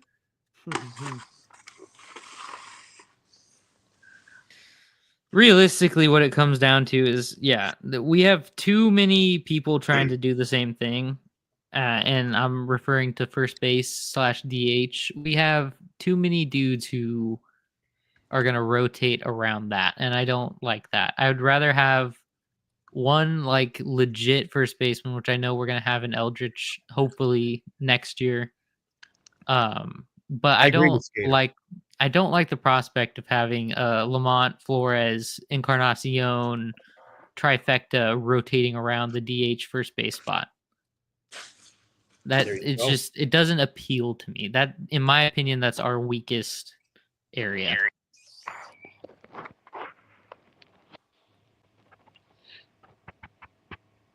The hell? Who's messing with this? Hold on. What happened? Not me. I can't get in there, Eric. I thought you had control of the. The hell's going on? There it is. There we go. Is this what you want going in? I mean, you don't. Nope. It's not going to be Birdsong. It's going to be Hicks. Oh, Hicks over Birdsong. Why God, not it just Hicks? got worse then. Oh God. I will say, don't forget that like up until like 1 or 2 starts before the All-Star break, Hicks was like All-Star worthy. he Like, was. he was one of the best pitchers in baseball. He was doing well in the beginning. Didn't go He very just- deep. No, Didn't he go ran very out of deep. gas. He ran out of gas. So, and that is only expected to get better. I'm So, not. so looking at this, you wouldn't want to trade for another starting pitcher. Absolutely. I would That's what I'm like trying to to say. have Yeah. another like corner. And why are we like, trying to make excuses for Hicks? Hicks isn't a start. We're still playing games. Hicks is not your starting pitcher, Eric. He should be in the pen. I agree. So what are we doing here? Yeah, 1, 2, 3 is okay. I'm okay with 1, 2, 3. I like at best 1, 2. 4 and 5. Not Verlander. Harrison's going to have me on pins and needles, and Hicks, he's a bullpen pitcher. Yeah, I agree. 4 and 5 is definitely the weak spots. 3 could be. 1 and 2, I'm not so. All right. So if Verlander turns out to be a dud, and you got Harrison and Hicks, at that point, Eric, are you going to wave the white flag and say, "Glenn, you told me so"? Well, this is why I think they made a huge pitching would be problem with lean. Burns. I think this. Yeah, is why they should have got Burns, man. That's it. I think once they didn't get Burns, they realized we fucked up. Yep. That's it. I mean, the only thing I could see if Harrison gets part of a trade, then maybe they bring in an extra pitcher. But I just with $21 million to spend, and I don't think they want to go over. I really don't. I don't think they want to either. I just think they realized, hey, we kind of fucked up. We are not gonna, we're just gonna go with this season to see what we have, and maybe that's important. Maybe we really do need to see what we have. Maybe we're not sure, and you go for a bat somewhere just to get people in the seats a little bit, and maybe at the trade deadline you bring in a pitcher that maybe can help us out. But I think the whole Burns thing is, I really think they really screw that up big time. And here is my issue, real quick, Billy, before you get going here is I wanted the Giants to build a dominant rotation. All right, that's what I wanted, a dominant rotation, because I didn't think they're going to be able to compete with bats. Sure, you're going to be able to scratch across. That's what Buster's been saying. You're going to be able to scratch across a few more runs probably this year than they did last year. But I wanted that dominant starting rotation. When I look at this, I don't see a dominant. Decent, right? Let's say that. Decent. 1, 2, and 3 could get something done. 4 and 5, and again, 3 could also get sideways. Man, to me, this is not dominant. When I thought dominant, this is not dominant. No, this is not a dominant. This is a high ceiling, low floor rotation. Yeah, okay, that's fair. And I think it's okay, because it would be one thing if this is what we've got and then literally don't have anyone else after that. Right. Because we do have Birdsong that we could plug in and see if he works out. And But all these other guys, Mason Black, whatever. And if it gets real bad, Sean Agelli can give you a couple. There's dudes in the bullpen who can give you a couple. Like we've got some options, some band-aids, if you will, to slap on this rotation if it gets into the dog days. I am choosing to be of the optimistic type and saying, if you get a reverse Snell basically out of Hicks, where the front half of the season is good and then he just peters out in the back half and maybe he has to be an extended reliever or whatever it may be out of the bullpen, so be it. The thing with Hicks, and I don't know this for sure, so it's all just take it with a grain of salt, is when he signed his contract, he was signing under the pretense that he was going to be a starter. So that guy's gone. That guy. Regardless of that, I don't know if within his contract there's incentives that are akin to a starter. So if you pitch 120 plus innings, he gets extra chunk of change. It would be a real crappy thing for an organization to not honor or give him the opportunity to get that. It would be a very bad mark on the reputation to be like, oh yeah, we're going to sign you as a starter, give you a 125 inning incentive for the next 4 years, and you'll get paid more or whatever, and then throw you in the bullpen for 3 of those 4 years. Yeah, I disagree. I disagree huge, Dilly, just simply because, look, they gave him an opportunity to be a starter last year, and he couldn't do it. His arm couldn't do it. So if you just said, look, hey, bud, until you prove us wrong, you're going to have to do this. And screw the incentive. If he's that big upset about it, trade him, get rid of him. Just That's just a part of the game. Unfortunately, that was with Farhan. Yeah, I agree with you. If he had no problems with his arm, and then we forced him into the bullpen, that I agree 100%. But his arm just can't do it. He's never been able to. The idea of making him a starter was probably one of the worst moves. Not worst move, but it was a bad move on the Giants. He can't be a starter. His arm, for what he throws and how hard he throws, that there's too much on his arm for him to be able to do that. There's no way he could be a starter. That's fair. I mean, that's fair. I just think you should put him where he succeeds, and that's a freaking bullpen. That's the bullpen. Or even make him a long reliever or something. But he just can't. He just can't. It sucks because ultimately that's going to come down to Bomel and what he thinks absolutely. And what he sees. Yeah. So if he's feeling like, hey, and that's fine. I'm okay with that. And like I said, if it's one of those deals where the front half of the season he's really good, and then he peters out and he's an extended reliever, whatever bullpen guy, then that's just what he is. That's fine. Because then you can replace him with a Birdsong or someone like that, and they'd come in fairly fresh midway-ish through the season, and then they don't have to pitch the full season, which they have proven they cannot do yet. And it kind of works itself out in that regard. It's just we're in a situation where we have too many pitchers who are going to go 3 to 4 innings post All-Star break and then be like, all right, that's all I've got. We have too many unproven pitchers right now. Yeah, I mean, we Webb's need great. I love Webb, and he's a great potential to be a great number one. The thing is, they don't get him runs. I mean, the guy he's the new generation Matt Cain. I mean, I hate to say it, but it's just what it is. Ray's coming back, and you're hoping that he can be something great. Again, I think Ray is going to come back better. I don't know if he's going to be great. Better, but what's my defined better, right? I mean, he's going to be a 3.89 ERA guy, and he's going to have some games where you're like, holy crap, this guy's like 12 strikeouts. He's incredible.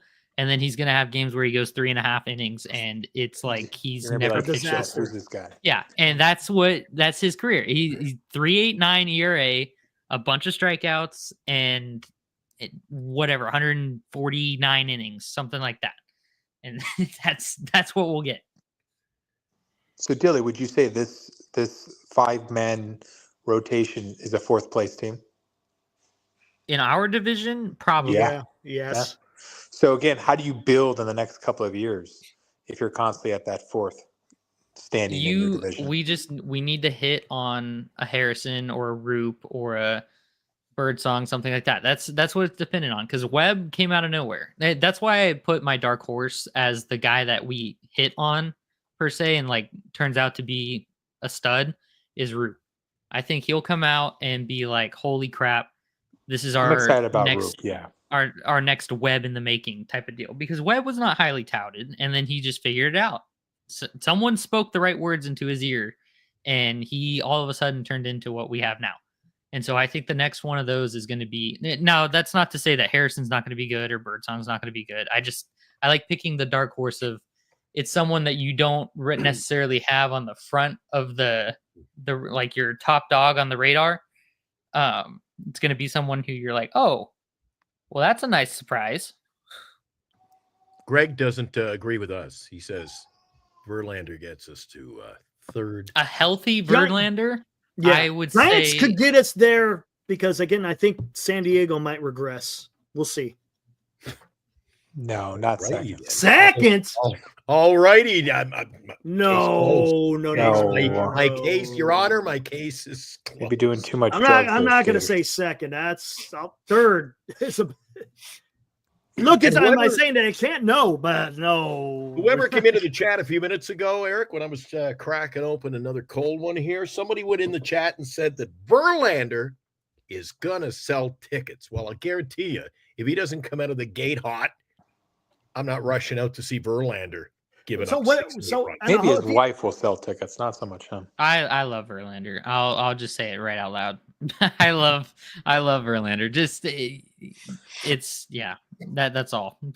Well, so does most guys in here in the chat who've been poo-pooing on. Well, oh my God, there was a lot of hate about signing Sagano, and now all of a sudden it's but a 42-year-old pitcher gonna get us to second place, guys. I tell you The what, thing- I'll tell you one thing. Signing Verlander, I didn't like, but it still doesn't validate signing a 35-year-old Japanese pitcher who's never pitched in the major leagues. It still So why did doesn't. Baltimore Orioles not go after Verlander earlier? I don't know, man. No, they went after a 41-year-old Charlie Morton. Yeah, they got Charlie Morton instead. Same price. A little bit You younger. don't think the Which, Baltimore Orioles are in a if much you- better offensive place than us?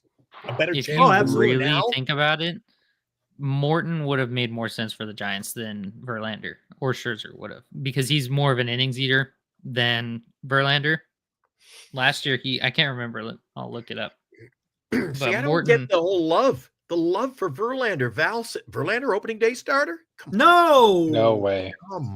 no, it's going to be Webb. It's going to be Webb until Webb's no longer. I don't understand the love affair on this guy, man. I don't get it, but anyway, we'll see. He last year had his neck thing going on, and that took him out. And just shoulder stuff, because it's one of those things where it's like when you're dealing with a neck problem, you're not throwing right. You're pitching through it for a little bit, and then you finally say, "Hey, neck thing, it's not going to work." You go on to the injured list or whatever. I can't remember. I'm so in football right now. Yeah, but neck and shoulder injuries You go and for a 42-year-old you're not playing, pitcher? and doesn't wow then you me. come back. Well, here's the thing. Then you come back and you're still not right. So then your shoulder starts barking at you and blah, blah. It's like, it's all compounded. It comes together, perfect storm, and screws you over, because it's the same thing that happened with Cobb when he was recovering. He was coming back from his hip surgery, tried to come back too fast. Oh, now my shoulder's screwed up because I'm trying to come back too fast. Oh, and then it's something else, and it's something else, and then you just never get to the place you need to be. That's why right now he's had he's had a full off season to recuperate from his neck, his shoulder, whatever. Because the shoulder thing was like fatigue and all that, just normal. It's the same thing that happens to Gossman every year. He's had a full off season to figure himself out. He's in great shape. He takes care of himself, clearly, because you wouldn't be this old in the league for this long and as good as you have been if you don't take care of yourself. Is Verlander a superstar, Eric? Come on, help me out here, buddy. He was been. Has been. He's not now. 2 years ago. He might be good, but as far as a superstar, he was a superstar 3 years ago. Confirmed. Like, no shadow of a doubt. Cy Young, 1.72 ERA, like 18 wins or something like that. Like, he absolutely, that's every ounce of a superstar right there. But he's not a superstar now. No, he's a The super year duper after- star. Eric, this just in, breaking news, super duper star. He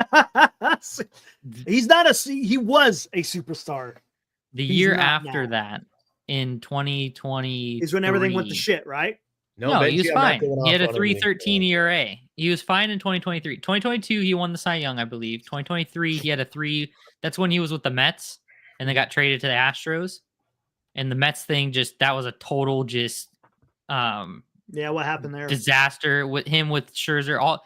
They had a phenomenal team on paper, and it just didn't work. Traded to the Astros and was fine. He had a 3.13 ERA. Very, very good. That's good. That's good. I was gonna say, you would take that in an absolute heart, and Right. pitched a full season. You would take that in a heartbeat, not even bat an eyelid right now. But now, Last year was the year that he was dealing with some injury, which, okay, fine. was that neck injury? What was People get hurt. it? Yeah, Verlander is absolutely. a Hall of Famer, and those are He will facts. be. No, he will be. Absolutely. Well, It's first ballot. Val, what has First that ballot. got to do with us and our thoughts on him pitching for the San Francisco Giants? Roger Clemens, do you think he'd be a good pickup, guys? A Hall of Famer. Hall of Famer. You can't throw it. He's a Hall of Famer. and say he's going to benefit our team. He pitched 162 innings in 2023 with a 3.22 ERA in 27 games between the Mets and the Astros at the ripe old age of 40. That's a very, very good year by anyone's standards. And then last year, I'm cool with that. But now he's dealt with 42 and coming off injury. I mean, why are you making excuses, guys? It's not an excuse. It's non-surgical injury. Car it's like salesman attitude here. Like, oh, he was good in 2023, guys. There's no denying that, and he's a Hall of Famer. But I mean, I don't see the love around Major League Baseball. There's no other channel out there going, holy crap, what a signing, what a sneaky little sign. This is great. But among Giants fans, I would understand that perspective more if I was referencing like 2019 or 2022 or like years and years ago, where it's like a significant amount of time. We're talking literally a couple years ago. Like, this is not, you didn't just get hit by a bus. And it's not like the injuries that he had last year were, oh, my elbow's flaring back up after Tommy John, or, oh, I need to have shoulder surgery or stuff like that. It's not like that. It's if it were stuff like that, where it's like, oh yeah, I think my elbow's flaring up, or I was having dead arm, or things like that, things that might lead towards, oh yeah, I'm gonna need surgery, I would be all right, freaked Billy, out. He's 42. When does he retire? You gave him his 1 year. Is this his last year? No, absolutely not. It's He's going to get 300 wins. That's what he wants. 300 He's wins. going to get 300 Going to wins. sign him at 45 years. He's not going to be 45. He'll get it before. What has this become, Eric? We're talking and he about has openly said that pitchers. He has openly said that he wants to pitch till he's 45. And honestly, I'm kind of surprised. Wanting to and doing it are two entirely different things. I'm kind of surprised at how adverse you are to just seeing, as a baseball fan, just in general, a dude pitch into his mid 40s, because that does not happen, and that's probably never going to continue happening. Like, we very well could just see Verlander, like Charlie Morton, Max Scherzer, like those could be the last dudes who do that. Like, the way baseball's trending, the days are gone of the Greg Maddux and company going forever, just being freaks of nature like that. So as a baseball fan, I have no problem with that. As a Giants fan, I'm optimistic that he's going to, with a healthy offseason and ramping up properly and actually wanting to be in San Francisco, not just, all right, I guess this is what I got to do to get my 300 wins. It's just another step in the process. Here's a question. I hope Eric, let me answer something in the chat that was directed at me. First of all, somebody just chimed in, and being the smart asses, whoever they were, they said, whose rookie card is worth more? Justin Verlander or Wilmer Flores? Oh, there you go. So I have just done a random check, and the 2005 rookie card, Justin Verlander, I found I went through them. I found the average price. This guy will settle for less, $15. Okay, that's Verlander. Wilmer Flores, $19. Again, Your Honor. Where are we going? Okay, guys, case. Listen, just because you're going to be a Hall of Famer doesn't mean you're going to have a great end of your career. No.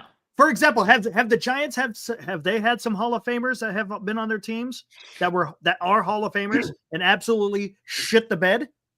Yes, there is. Yeah. Randy Johnson almost had a 5 ERA. Steve Carlton had damn near a 6 ERA. Guys, guess how old Steve Carlton was. Didn't know when to hang it up. 41 years old. Had a 5.1 ERA.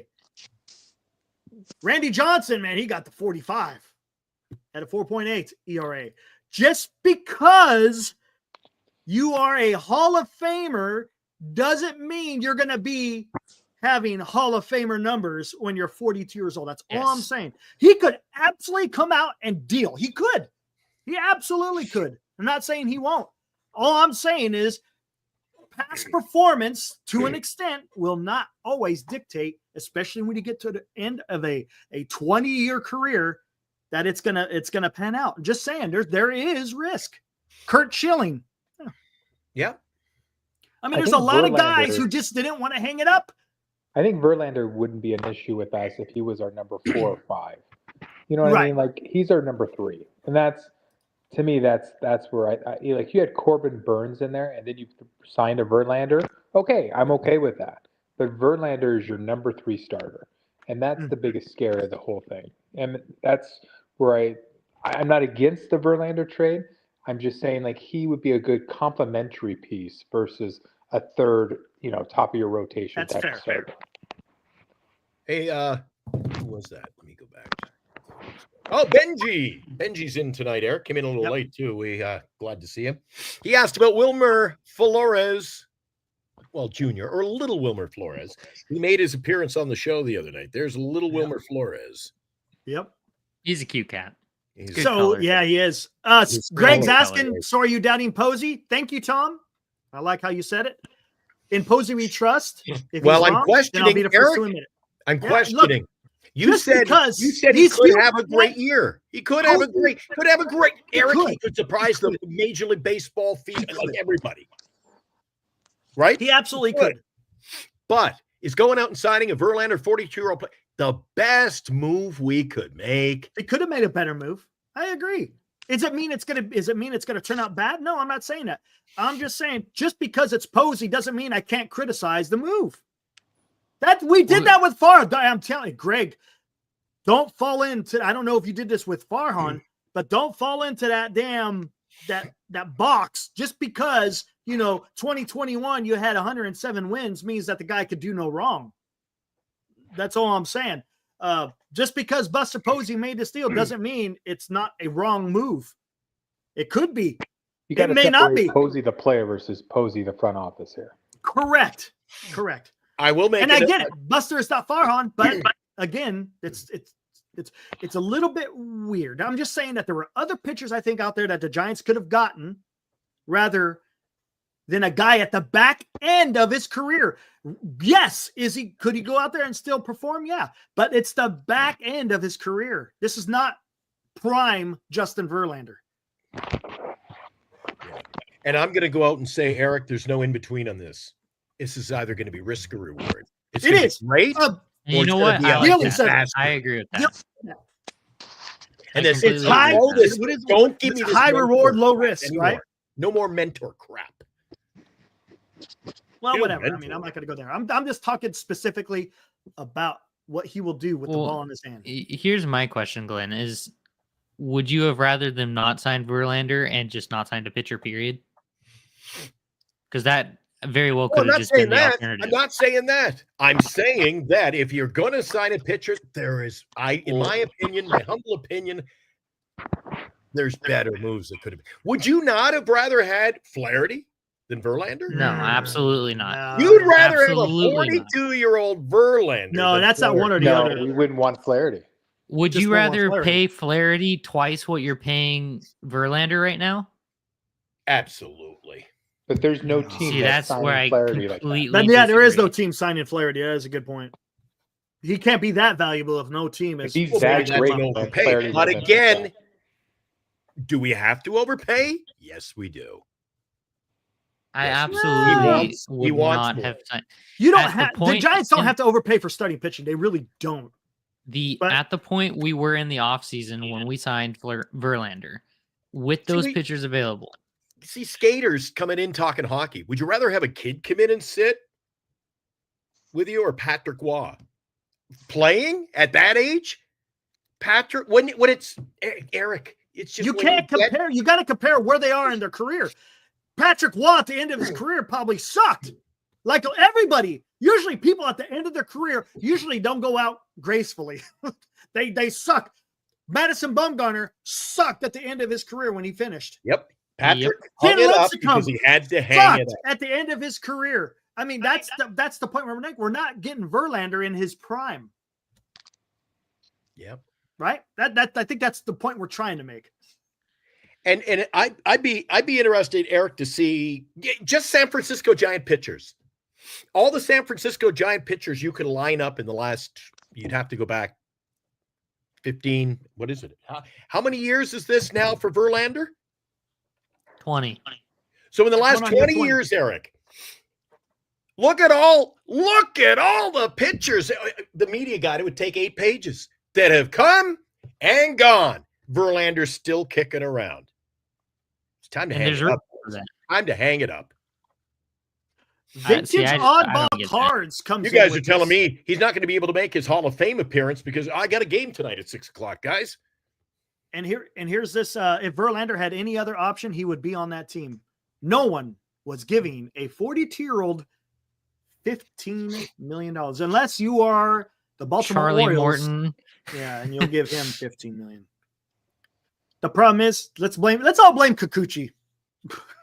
You know what? He's the one that But that was screwed the it up, going rate man. too, I think, for those guys. I mean, He Cobb freaking- signed for 15. I mean, that kind of was the Cobb. going rate. Cobb. Yep. Sagano. Again, Verlander is not a bad signing. Again, if he was your 4th and 5th. Simple as that. Yeah, I get it. Yeah. Who has a better year, guys? Somebody brought it up in the chat. Sagano or Verlander? Sagano. Ooh, you want me to do a poll? I'll do a poll. I think Sagano will, just because he has a better old team. Let's do a poll. Who has a better year? That's a hard question. See that? There you go. And that tells you something, right, Dilly? If you're debating between a 35-year-old pitcher from the Japanese league who's never thrown a pitch in the MLB, and you're saying it's difficult, you see what I'm saying? Yeah. It's mainly just because of the question mark of Verlander's health. Don't allow skaters to participate in this because he's already trying to. He's hitting the taskbar right now. He's like, I can't get my vote in. He wants to vote quickly. He's probably on multiple devices right now, casting his vote. He says Verlander's going to smoke Sagano. Are you kidding me? I know that I'm going to be very There we excited go. every time I see Verlander take them. I'm going to be excited. Well, I'm not even an Oriole fan. I'm going to be excited to see what Sagano does because I told you to go get him. So I'll be watching closely. And guys, when he gets his starts this coming season, don't forget, even though we're a Giants Talk, on Giant Sports Talk Live, I'll be giving you a Sagano update. Are you Sure drafting will be him on your getting- fantasy team? Oh, God. Sagano? Yeah. That's ultimate loyalty test. I have no loyalty. I traded. Look what I traded last year. And this is coming from Dilly, who has you are Mr. Loyalty. I offered you, what did I offer you? 63 trades last year. Nope.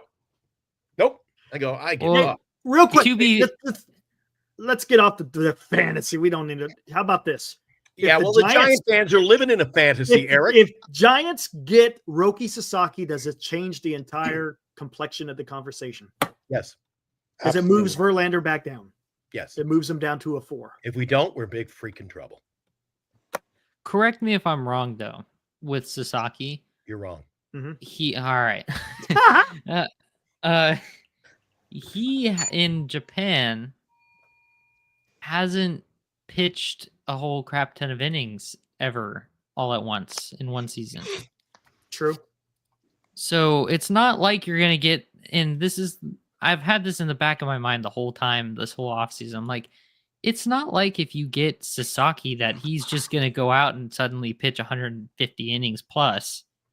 I think he's going to have a guy always behind him. They're not going to let him go past 5, I bet. Yeah, which kind of like, don't get me wrong, he's an incredible talent and you can stretch him out and all this kind of stuff. But it's like acutely, if he's geared up for, because the most innings he's ever pitched is 129 and a third.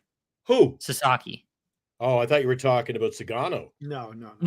So Sagano's more like he's gone deeper into games, but he's also had a longer career. Sagano innings. I pitched. just almost 200 innings in a season, man. Yeah, but that was like 6 years ago, was it not? Okay, what did he do last year? Innings pitched last. I think it was like year. 151, something. Well, there like you that, go. And he was. 52. What was his record last year, Dilly? Like, Oh, here we go with the record. I think it was 15. Here we go. something. 15. and 3.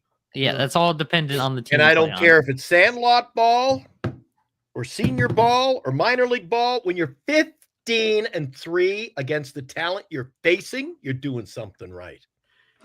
I got an interesting take, and you tell me what you guys think. Talking about Sasaki, since we're talking Japanese pitchers.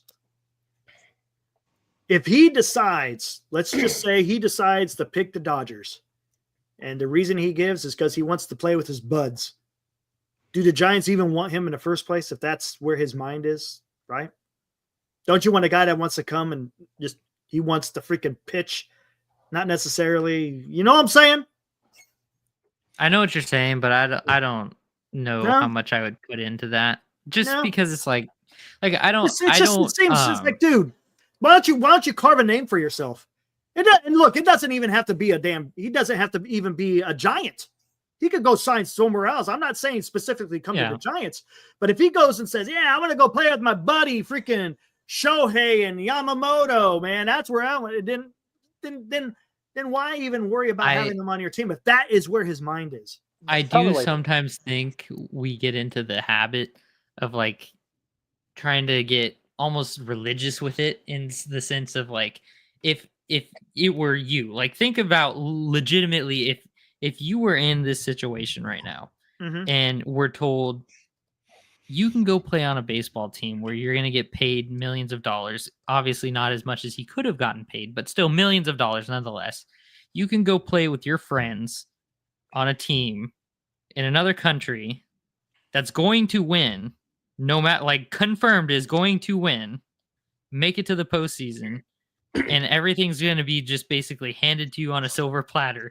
That sounds really good to me from an objective point of view. That sounds like a very ideal circumstance. So to openly choose to not do that and to opt out of that, because I think if I were to go to Japan and play on a team with no one who spoke a single word of English and who I've never seen on TV, like I've never like had any sort of relationship with at all, and said, I could play on that team, or I could play on a team with Mike Trout, and I could play on a team with like pick a couple other guys who would have moved over to Japan. I'm probably going to go with the team with the more familiarity and playing on a team that's going to win and all this kind of stuff. Just from a comfortability standpoint. You go play in Japan, and you're the only guy who can speak English in the entire city. Yeah. And you don't have any friends there. Okay. You get off the plane and you go, what the hell am I doing? I mean, let's talk about this, because there is precedence of Japanese players going places where there's no Japanese. Shohei Ohtani, when he picked the Angels, was there any Japanese players on the Angels? No, he went to Los Angeles, Eric. But I'm just saying, he went with the Angels, talking about the club, right? Mm-hmm. Kodai Senga signed with the Mets. The Mets. Was there any New York and LA, Eric. Hold on. Listen. Suzuki decided to go sign with Chicago. Yep. That's something. No, absolutely. But what I'm saying is with Aren't the Dodgers and biggest markets, like Dilly said, why are you not going to just go to the Dodgers with where they are right now with Yamamoto and Ohtani and the big profiles that they are, and the fact that I don't know if Sasaki has either pitched. I'm sure he's pitched against them. Yoshida or Boston, so like there's familiarity is what I'm getting at. You don't necessarily have to know the guy, but at least you're familiar with him, or at least you were in baseball when they were also in baseball in Japan or whatever. And then also I very much so do believe that there's a big like language culture type thing that plays into it. Like it's so much more comfortable to have a couple dudes on your team who speak the same native tongue and share the same values and so on and so forth. All about the dudes. I think that those are like the intangibles that you can't, unless you build that culture, you just don't have. And so with the Dodgers, where they are right now, they kind of have that going on. Now with the other guys with like Suzuki and Senga and all that stuff, there wasn't like a team in baseball who already had stuff like that going on. Yeah, you go So back to the it's- hotel after the game. You can't even converse and hang out with your teammates at that point. Yeah, don't get me wrong. Over time, absolutely, Mike Trout and Shohei best buds. Like it's Right. not like it's not like it's a hard wall barrier. It's just it makes but that transition And way I also easier. think Otani speaks more English than he lets on. Oh, I'm sure. I'm 100% sure. So See did him in his Ichiro. interviews. See him in the interview. Yeah, The exactly. translate, but he's already. And that's Ich- precision of language. Like you don't want to miss a Ichiro was the detail. same way. You know, he could speak very good English, and he just decided to speak Japanese. Yeah. And Tom criticized me as usual. He says, "You're wrong, Glenn. MLB ain't the same." We're talking about Sagano. I didn't say that. I said no matter what level or whatever level. Eric, if you're a double-A pitcher and you go 15-3, aren't you going to say doing something right? Yeah. You go to AAA and you're 15-3. You're pitching in the Australian League, and I go, Eric, this pitcher's 15-3. He's doing something right. So don't tell me it's not. In Major League Baseball ain't the same. Well, he was 15-3 against the talent he faced. Yeah. So let's see what he does against Major League hitters. If he's 15-3, he's obviously good. I understand. He's been 12 seasons, and 9 of them he's had an above 500 record, Eric. How many San Francisco Giants have pitched a dozen seasons and had 9 winning seasons? Not too freaking many. Yeah, it's tough though. The competition's a lot more fierce here than it is in Japan. Well, I can't wait. That's one of the things I'm going to be watching very closely. And now we can put it into Verlander perspective. I'm going to watch the two, Sagano and Verlander very close this year, Eric. And we're going to see who does better. Well, here's the thing. And then the guys in the channel, they said, well, yeah, but he pitches Don't- in Baltimore. That's What a you better should team." do. Yeah, well, everybody if he wasn't pitching well, if Verlander pitches well, you won't be saying, yeah, but he's pitching in a pitching friendly ballpark, will you? I can see this all going. And you know what? The guys in the chat often they paint the picture the way they want to see it. Rose-colored glasses, Eric. Here's the thing with your Sagana goes 15-3 Sagano. with Baltimore this year. It'll be all the team was better, Eric. The team was better over there. It'll be an excuse. Don't fall into the rabbit hole of wanting Sagano to do well just to spite Verlander. Like, wish for them to both be successful. Like, I hope Verlander and Sagano are 15-3 next year. Just for the sake of good pitching being good pitching. Like, don't try and root. Don't root for Sagano just to not root for Verlander, just to make the point. Because it's I didn't say it won't be. Be ecstatic if Verlander goes out. He does well, or the Giants do well, but I don't think he's going to do well. I just want you to. If I'm betting on right now, if I'm betting on who has more wins this season, it's Sagano. We'll see. Wins are dependent on your team. It is. It's not on your pitcher. You can pitch. That's why I don't like win-loss. So you guys are so you're throwing out all this bullshit that I've heard for since I joined this channel with Eric in August the 5th. So all the chat, Oracle Park's a better pitching park. So we can just throw that all out the window now. I have never once claimed that win-loss is a good stat to represent a pitcher's success. Never said you just ignored me. Everybody says Oracle Park's a better pitching park. Yes, it is. Absolutely. So that's good for things like ERA. Say, oh, yeah, but he's playing on a better team. Well, then he's not pitching in a better situation. Yes, but that helps your win-loss, is what I'm saying. And win-loss is not a good. If you play, it's not a good. You were talking about how I think that Sagano is going to have more wins than Verlander. And if you play on a better team, you can be a suckier pitcher and have more wins than a better pitcher because on a your team. lineup picks you up. Yeah, it's Garrett Crochet versus pick a dude on the Dodgers team.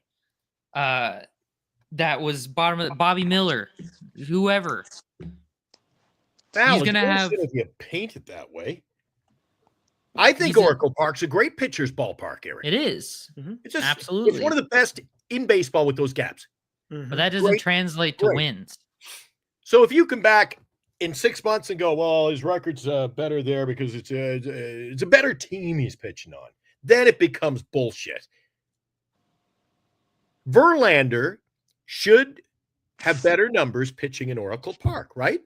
Yes, should. numbers, Gonna not benefit him. win-loss. Maybe Not not. win-loss. It is going to Yeah. benefit him Yes. Yes, in it a will lot of benefit. categories. Yes. Yes. Correct. There you go. Win-loss not being one of those Win-loss, no. categories. So what I'm saying is, it's bullshit if you come back and you make excuses if the numbers don't play out. If Sagano has better numbers all around than Verlander, then don't make excuses. Yes, Because I Verlander will is give in a you that. better ballpark. That's again like when guys say, well, who's a better player? This guy playing left field or this catcher? Well, I don't find it's fair to compare players at different positions. That's or why in you different, who's better, the soccer player or the hockey player? Well, we're talking two different. I tell you what, when you start looking at how the season is progressing, look at their ERA plus, because guess what? It takes in Yeah, consideration there you the go. ballpark that they're pitching in, There home you and go. away.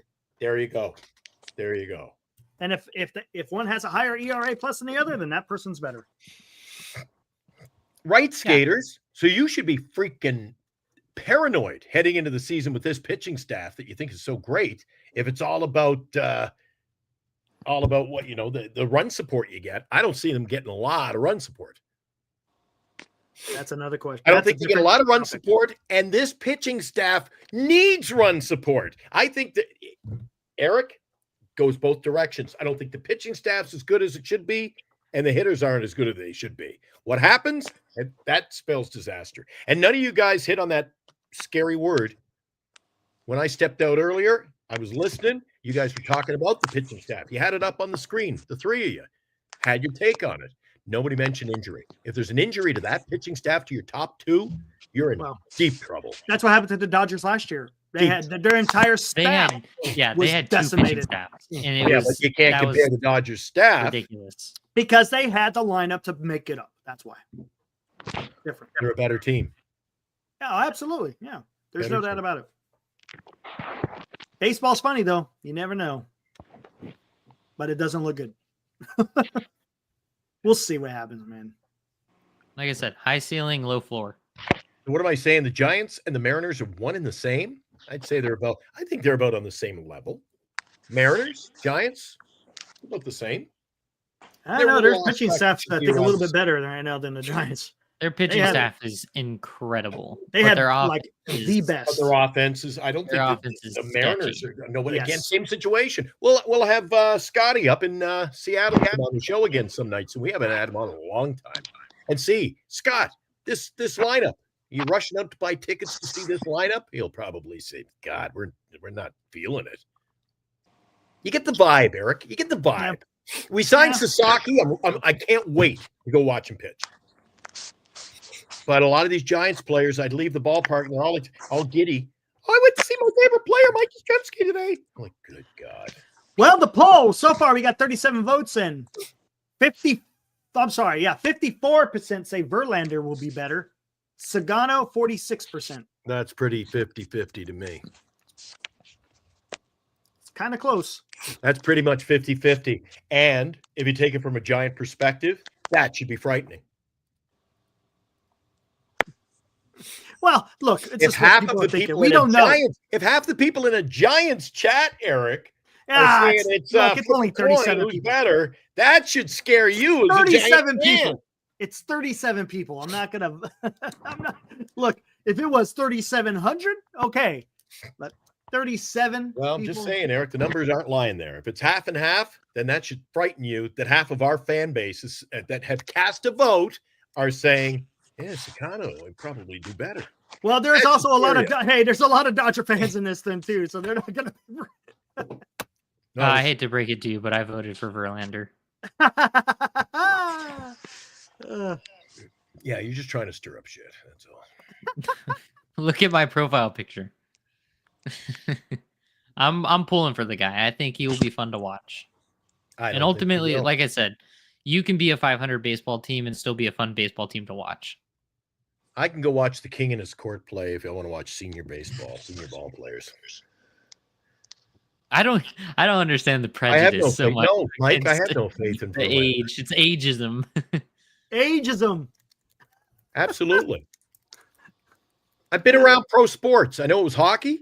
But it's the same in any sport. You get to be 42 years old, dude. What do you dude, it's time to hang him up, as we used to call it. Time to hang it up. And that was at like 30. No, not 30. Well, When Hockey? Oh, Eric, he's- you get to be 30, 32 years old. That's it. hockey's different. Yeah. If Verlander doesn't When- have a good season, maybe he does. Maybe he does. Verlander would does. need to have. He would need to be told that he needs Tommy John again, or like shoulder surgery or something like that for him to hang it up. Thanks, Because Morcat. if not, he's going to pitch until people literally say, "Okay, we're not going to pay you to pitch anymore." Or they're just not going to sign him. Yeah. It's kind of like the Kershaw thing. It's like we're just gonna quietly let you go. Now Kershaw, I guarantee you, he could go and sign a contract for pennies with a bunch of teams in the league, but that's one of those I don't want to be anything but a Dodger type of deal. See, guys are coming into the chat with all kinds of takes, Eric. Are you Hold on, I think I comparing? got Are something you here. comparing Verlander to Nolan Ryan? Are they on the same level? Well, I was just looking at Greg Maddux, and you were saying, "Oh yeah, 42, time to hang him up." Greg Maddux pitched until he was 42, and was just fine. So, And who'd he play with? the Padres and Dodgers. I say just fine. He had a 4.22 ERA, but he pitched Ooh. 194 innings. So he's basically just an innings eater at that point. So what do you want from Verlander this year?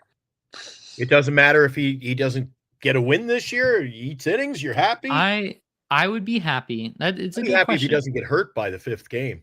I agree. I want to see and I say hurt, a fairly healthy season where, okay, maybe he has a thing where he needs to skip a start, fatigue, something like that, maybe later on. Barring something massive, I want to see a healthy season where he pitches 100 and Oh, boy. if you get 145 plus innings out of him, I think that's a win. Skater says, "Give me a win number." Here we go. I say he'll win Man, you guys want to do this? 9. 9 wins. 9-win season. Guys want to do this? 9. Are you I'll going to do write the it down for spread? Let's see. What do you think? This is an article written by Grant Brisbee in The Athletic. Who? Grant Grant Brisbee. Grant Frisbee. Brisbee. He's very good. Used to write for McCovey Chronicles. Why Justin Verlander struggled in 2024 and what the Giants should have learned from that? Oh, what the Giants can learn Yeah. from that. Yeah. You What they guys- can learn probably will be not to sign 42-year-old pitchers who struggled in the previous season. Take it away, Eric. Guys, here we go. Bear with me. A little bit more reading here. Here we go. In 2023, Justin Verlander had a 3.2 ERA. 2024, he had a 5.4. According to the proprietary stat I have invented called one ERA minus another, it was a difference of 2, which is not the direction a pitcher wants to go. The difference is even more extreme when you compare last season to his award-winning 2022 season. But almost every season in baseball history looks bad in that comparison. Our primary concern, however, is what the Giants should expect from Verlander in 2025. So the changes from 2023 to 2024 are more informative. So, what were the changes? This is a baseball question, which means answers aren't likely to be simple or obvious. There isn't a switch on Verlander's back that needs to be flipped. He was previously employed by the Houston Astros, a smart organization that hasn't missed the postseason since 2016. Spent a lot of time pondering this question. It wasn't a case of he needs to throw his slider more or less, or he wasn't too old when he was 40, but 41 is when he got too old. There isn't a definitive answer at all, most likely. Just a couple of breadcrumbs that may or may not be the start of a trail. It doesn't hurt to round up some of the usual suspects, though, and it also won't hurt to take a peek at that 2022 season to look at whatever changes might apply. Was Verlander's fastball the issue? Velocity is the obvious place to start, especially when Verlander's fastball was hit harder than ever last season. Here's how hard he's thrown over the past few seasons, with 2019 velocity included, to give you an idea of where he was before his Tommy John. 94.6, 95, 94.3, 93.5. Note that Verlander threw about 1,000 fewer fastballs last season than he did in either of the previous two. He threw enough to avoid us a small sample weaseling our way out of this. But it was still an incomplete season. Maybe with an extra couple of months, the fastball would have been trending in either direction by the end of the season. True. Another consideration is that grouping this all by a calendar year gives the illusion of an unbroken linear trend. But Verlander's average fastball velocities in September of 23 and April and May of 24 are mostly indistinguishable. A slight dip begins right before his IL trip in 24, though that never quite recovers. Before his neck injury at the end of May, hitters batted .227 with a .454 slugging against this fastball. After, it was .382 with a .551. It's less to 2023 versus 2024 and more before injury and after. Still, velocity is something to watch for every pitcher, and it's even more relevant for the quadragenarian. Don't even get me. In the Quadragenarian, Eric. You can't even say Flaherty. Well, I'll help you with that one. Go for it. In 4 starts after he was hurt last season, Verlander's average velocity dipped under 93. And those were among his worst starts.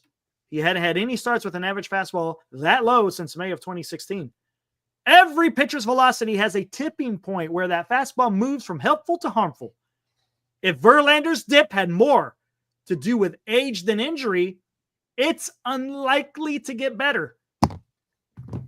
At risk of spoilers, it sure is curious that things got worse after his neck injury. Sure is curious. Or was it a problem with one of his off-speed pitches? Swings and misses on Verlander's slider year by year. 39, 34, 29, 21. Batters still didn't like what happened when they swung at the slider. They just hit 195 against it last year, but notably, they weren't missing nearly as often. That's a lot of at-bats that keep going. Verlander's curveball was getting swings and misses just as often as it was in his historic 22 season, but it's a pitch that was getting hit the hardest. It was one of his best pitches in 23, and the characteristics of the pitch didn't change much at all, according to his numbers. It spun just as much, was thrown just as hard, released from the same spot, moved the same way, etc. The average contact against his curve left the bat at 87, which is the same as it was in 22, his Cy Young Award season. He wasn't missing up with it in the zone much. And if you want to compare the heat maps from each season, you're likely, or you're at the optometrist's office, you won't find much difference. The outcomes were much worse, though. Finally, Verlander's changeup was roughly the same, with one exception. He was throwing it almost twice as much, up to 10% of the time. It's probably safe to ignore it, though, as it clearly is his 4th pitch and something he throws to prevent hitters from sitting on other 3 pitches. There you go. So that's a slider that wasn't missing mats as often, and a curveball that was getting much harder. Seems like that would be enough for a jury to convict of off-speed pitches. Except you can't really untangle these pitches from his fastball. Instead of thinking of miles per hour, start thinking about milliseconds. Less velocity from the fastball gives the batter the gift of milliseconds, and the off-speed pitches might have suffered from the same extra time. Maybe there wasn't actually a problem at all. Verlander's expected ERA by season, 3.6 in 23, 3.8 in 24. His expected sash line by season, 229, 234. I'm not going to even get into this number. I'm guessing 100 is the average, right? Anything above 100 is above average. Yeah. And of course, the batting average of balls in play against Verlander. Anyways, 22, his stuff, fantastic. Location, above average. Pitching plus, up there. 23, took a dip. About the same, took a dip. 2024, This stuff actually rose. Location dipped. His pitching plush dipped a little bit. And then here's the average of balls in play. There's 265. Got worse again, probably because of injury. Here we go. Okay, I'm not going to get into that. He had a neck injury and he pitched worse because of it. There are a lot of numbers up there. These might be the only ones that matter. April, May, he had a 326. June and September, he had a 789. There is his K rate. He was almost 8.5, dropped down to 6. For the most part of the season, he was the same early as he was in 2023. Once his neck started bothering him, he was cooked, especially when he came back in preparation for the postseason charge. This is the Occam's razor explanation, and it's impossible to ignore. Sometimes baseball is complicated. Sometimes it isn't. Verlander was hurt, and he pitched worse because of it. That's the answer. That sentence right there sums literally everything up that you need to know about that. So that's the answer, right? And it's a happy ending because if the neck was really the culprit, he's had months to recover. The Giants should expect the version of Verlander who was pitching just fine for the Astros last spring. Case closed. Except, hold on there. We're talking about a pitcher turning 42 soon. A quadragenarian. Mm-hmm. You can't just assume because an injury is in the past, there won't be another one that will affect him in the same way. I'm not a much older, and I sprained 3 ankles typing this sentence. It was the neck that was hurt in 2024. But even if that's in the past, it might be an oblique in 2025, or it might be a hamstring or a back or a knee bone or a thigh bone. 42. It's not much comfort to blame an injury for the disastrous second half, even if it didn't involve his arm or shoulder. There will be a lot of discomforting maladies in his future by virtue of both his profession and his age. Maybe he'll pitch through them, or maybe they will be as impossible to pitch around as they were last season. We'll know a lot more in a couple of months, but if you're going to rank possible reasons for a disappointing season, from least concerning to most concerning, you've had persistent shoulder soreness near the top, along with a sudden loss of command or an absolute collapse in his velocity. A strange injury to a body part that pitchers typically don't worry about would be closer to the bottom. If he were 32, it would be incredibly easy to assume he was going to be just fine. As is, the reasons to be bearish on Verlander could be a lot scarier. He was hurt, and he pitched worse because of it. The Giants are hoping he won't be hurt next year.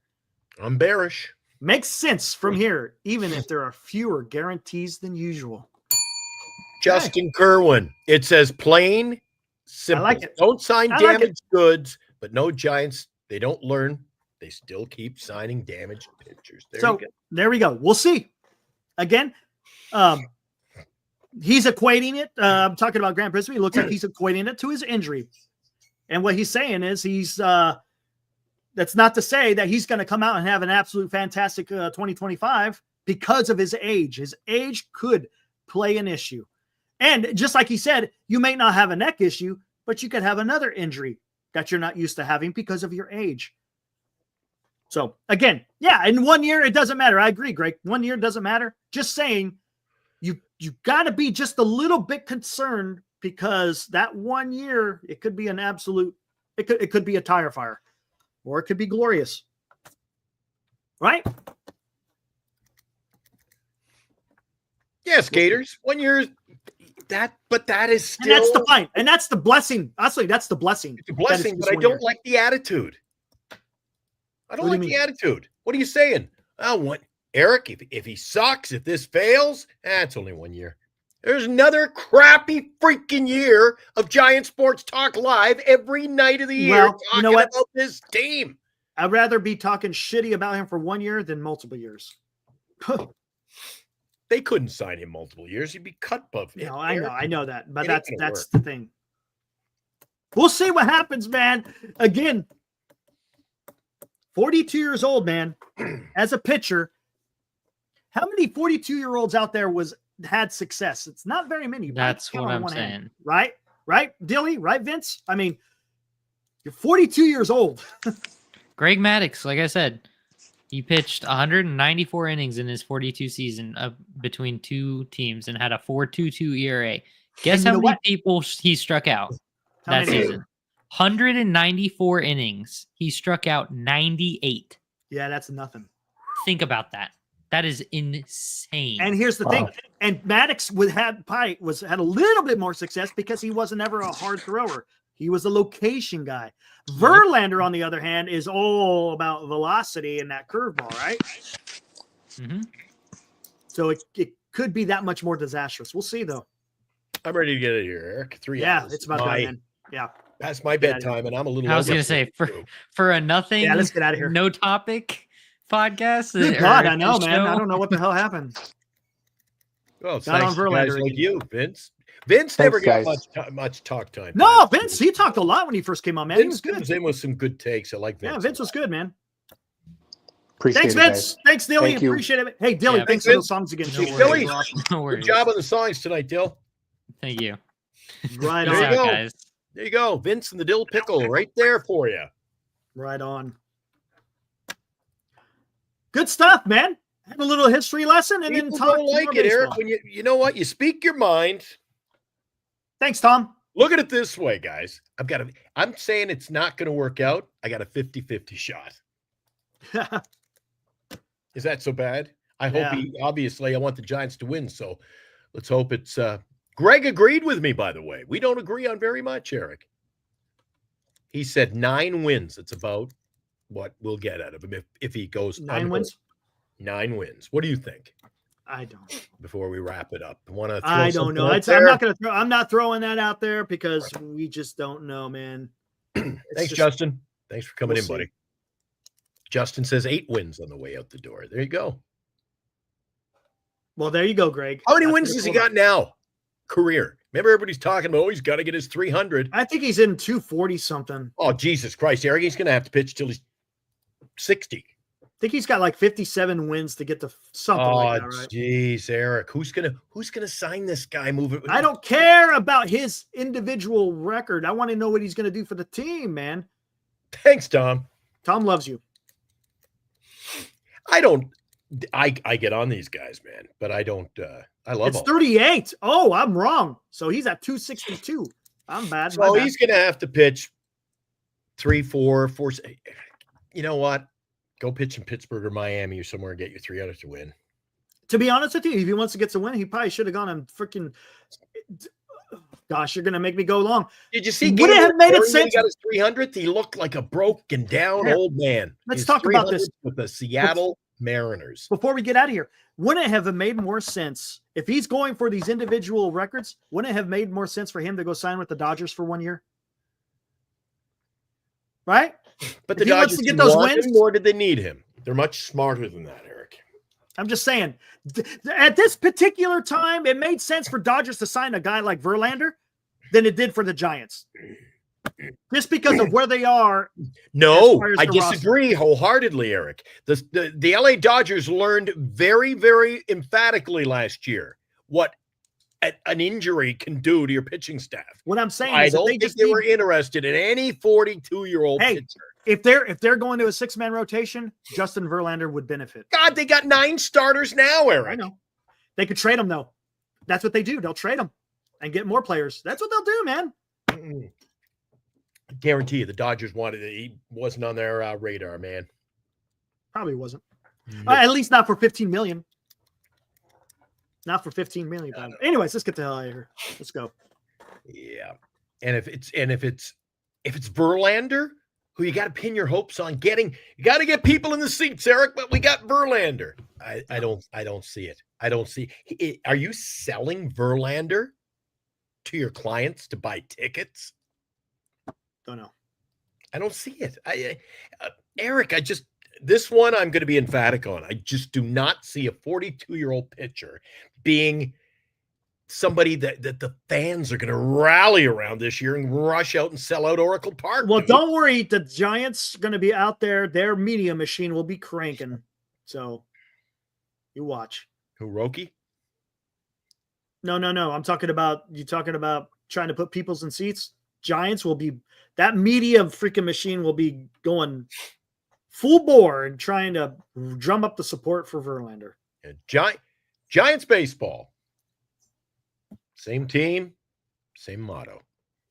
Nothing like it. Let's get out of here. All right. Be back tomorrow, guys. Nothing like Around 8:00 or so. Thinking about doing Military History Chronicles tomorrow. Stay tuned. Guys, do not come into the chat in the closing dying seconds and ask us what the topic will be tomorrow, because I can guarantee you. Don't know. None of us know what. Don't know. I have no idea. Although, if we keep going 3 hours, we just keep talking about nothing, I guess. Whatever. Well, if I do Military History Chronicles tomorrow, we're definitely closing it down early. So, all right, let's get out of here. You guys, good banter tonight. Yeah, it's fun. Love the Good show. stuff. Going back and forth. All right. See you guys tomorrow. Good night, Steve Woo! and Eric.